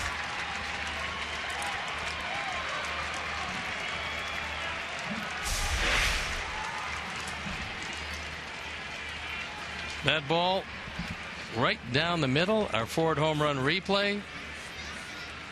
And just like that, a line drive rocket turns a bad day for Gordon into a pretty good one. And a good day for Veal into a tough one, because he did his job. He should have had nobody on base, and it may have been a different outcome. But it's not. He departs, and we'll be back.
He comes in with the bases empty. 2-run deficit. He's 1-2 ERA. Almost 5 3/4. 11 walks and 17 1/3. And he's got to go right through the middle of the order and don't allow them to get any more distance in this ball game.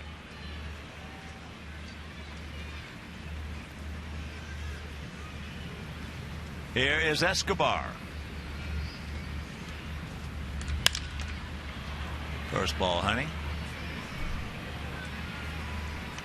And that is out number 1. I was talking earlier about, wouldn't surprise me if Kansas City made a run. I'm going to say probably, well, they got 60 games left. I'm going to say they're going to make a run of some sort. Now, does that mean that they're going to jump right back in? No, because Detroit could make a run. But I'm going to say Kansas City is going to make a run. This is too good a ball club to be playing like they've been playing. If they're going to win something like, 15 out of 20, 16 out of 22, 16 out of 20.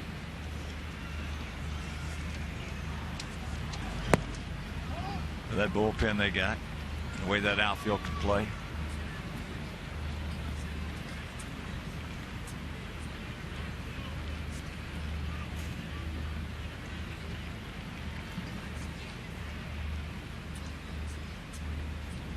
Pitch. Well, they'll have an opportunity to make some sort of a run. The reason being that within the division, they've played Detroit the fewest times of anybody in the division. So head to head, if you're playing good baseball, it's a good thing. If you're not, it's not a good thing.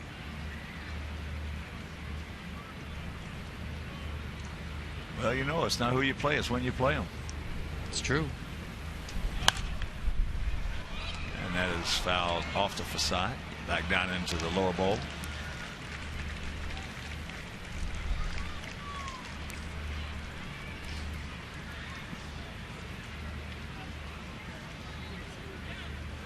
outfield straight up, about equidistant. 24,079 in the house today, and they have seen Bruce Chen, Cy Chen, give us just 2 runs on 3 hits. Like, once again, he just baffles our guys.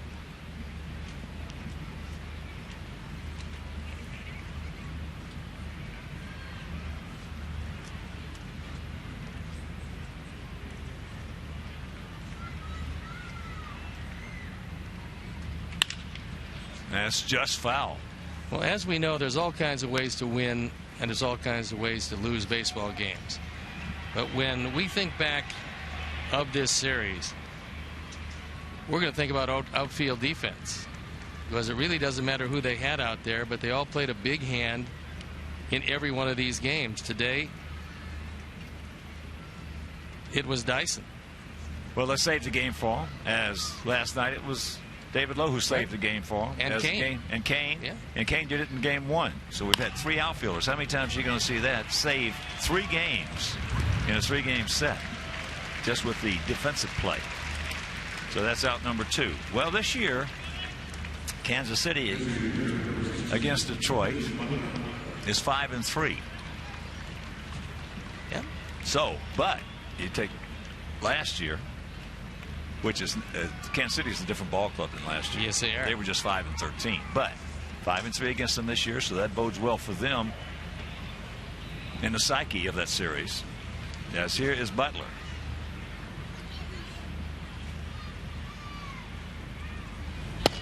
First pitch, fastball strike. Yeah, if Kansas City makes a run and Detroit happens to be included in that, they can make this thing interesting.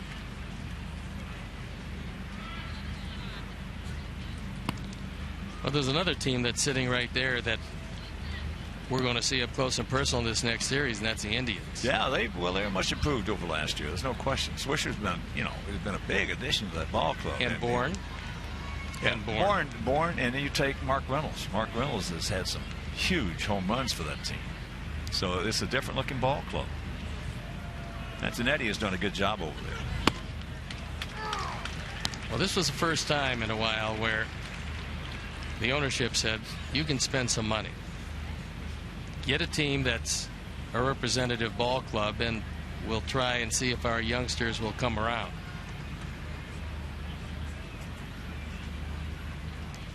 Two out, 1-2. And that's out of play right side. For our guys in the bottom of the 12th, Konerko, Keppinger, Ducote, Beckham, the scheduled hitters.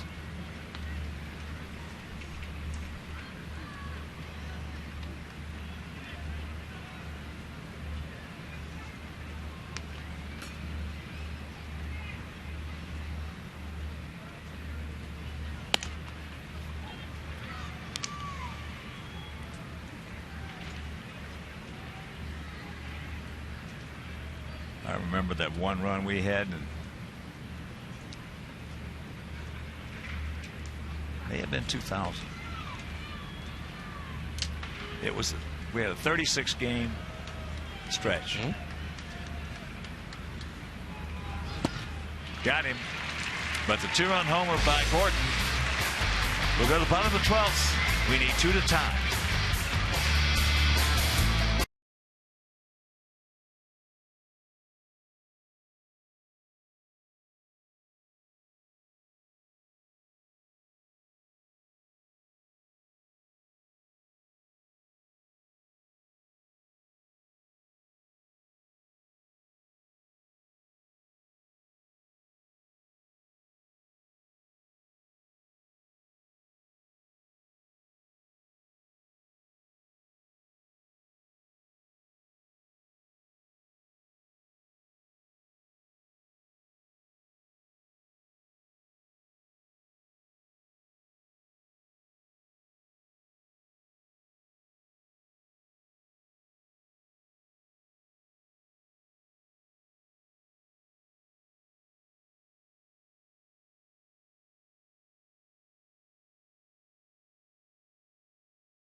They're starting to creep across home plate, which is going to make him doubly tough.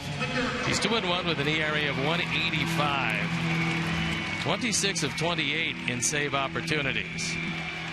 He's got a good overhand curve. He throws awfully hard. And he's part of a very talented Kansas City bullpen.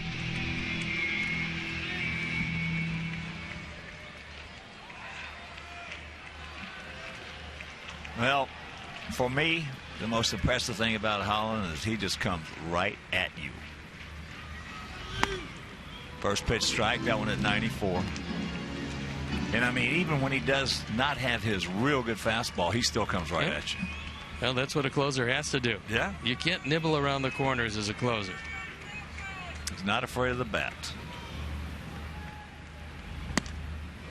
And that pitch right there is the equalizer for him, because if he gets a first pitch strike, then he's going to come back at you with this. And if he gets this even in the neighborhood, you're not going to make contact. Nope. Paulie 1 for 4 with that 2-out RBI single in the first inning. Last time up, he just hit a rocket right to Elliott Johnson at second base. And Johnson's going to get it now on a soft ground ball. So 1 out.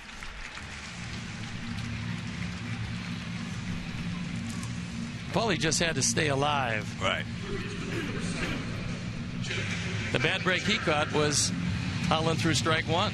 Then it set up the 2 curveballs, the second of which you have to defend. What are you going to do with that? The only thing you can do is ground it to second.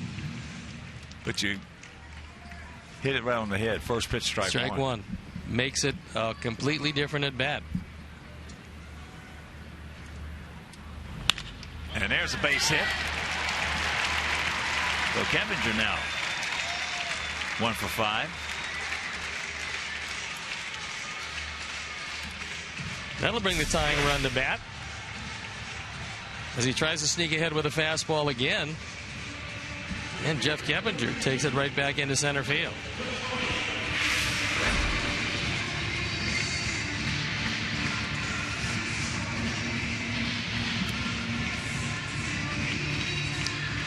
So here's Cody. First and third in Blake. He was brought in to pinch run and was thrown out at the plate on a pinpoint throw by Dyson.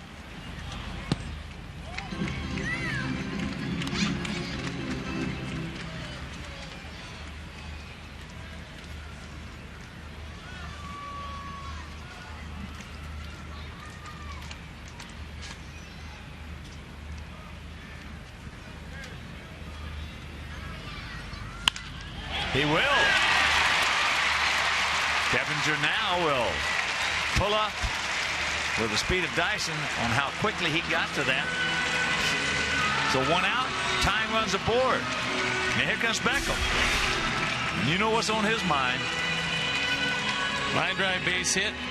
And Jeff Keppinger, even if he had good speed, you can't go to third base on Dyson. Not when he gets to the ball that quickly. So the tying runs are on.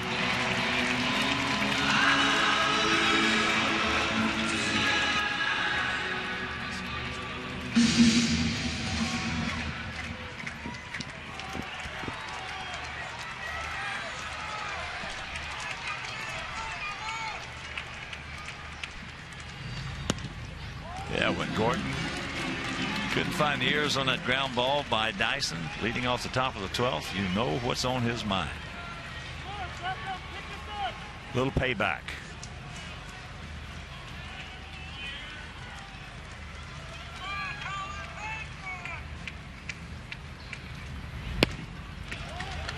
And now he's got the catbird seat, 2-0. And Josh Fegley in the on deck circle.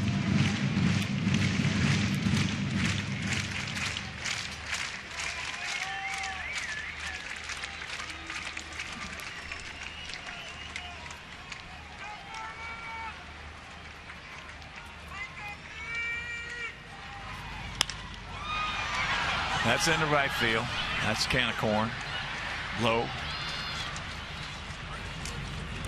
So out number 2. Well, I was talking about that stretch. It's not who you play, it's when you play them.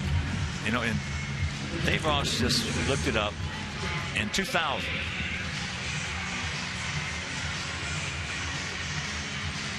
We went through a 38-game stretch. It was the toughest I've ever seen. 22 of them were on the road. We started off in Cleveland, 4-game set. We swept them. We had to go from there to New York, 4 games. We swept them. We went 27-11 with 22 of them on the road. So, again, it doesn't make any difference who you're playing. It's when you can't play them. If you're going good, it don't make any difference. If you're going bad, you're going to get beat.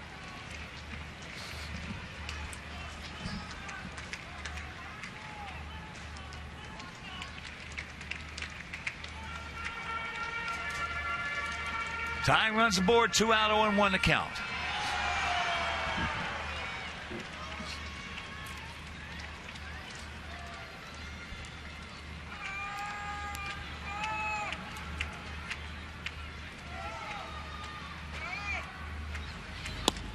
Checks it up. Good check.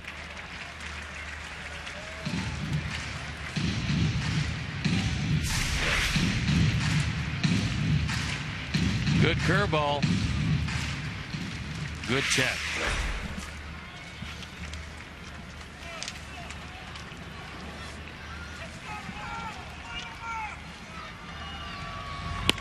Now, 1-2. Did not check that one up.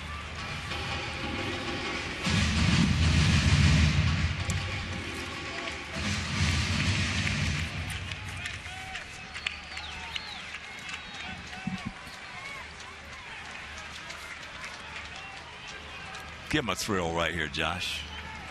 Pull a Detroit on him.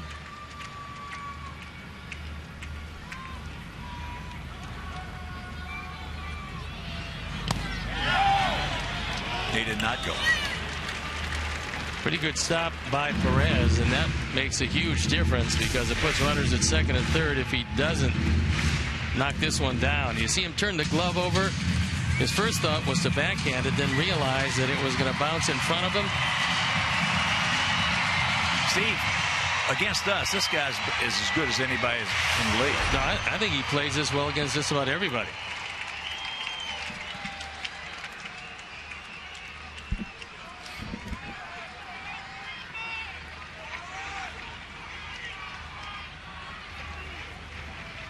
Two-two pitch.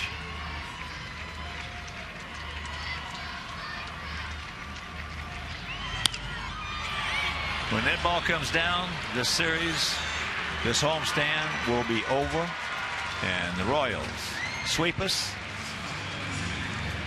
We scored 3 runs in the 3 games. They win it 4-2, and once again, Hector, a good job. We had good pitching in this series, and we get swept. Well, the problem is you're saying the same thing just about each and every time out. We got very good pitching. But in this case, one play that wasn't made defensively, and then a home run. That was about it. When you're not scoring, everything is magnified. That's exactly what happens when you don't hit. Everything looks bad. But let's check out our GMC player of the game. It is our 25-year-old southpaw, Hector Santiago.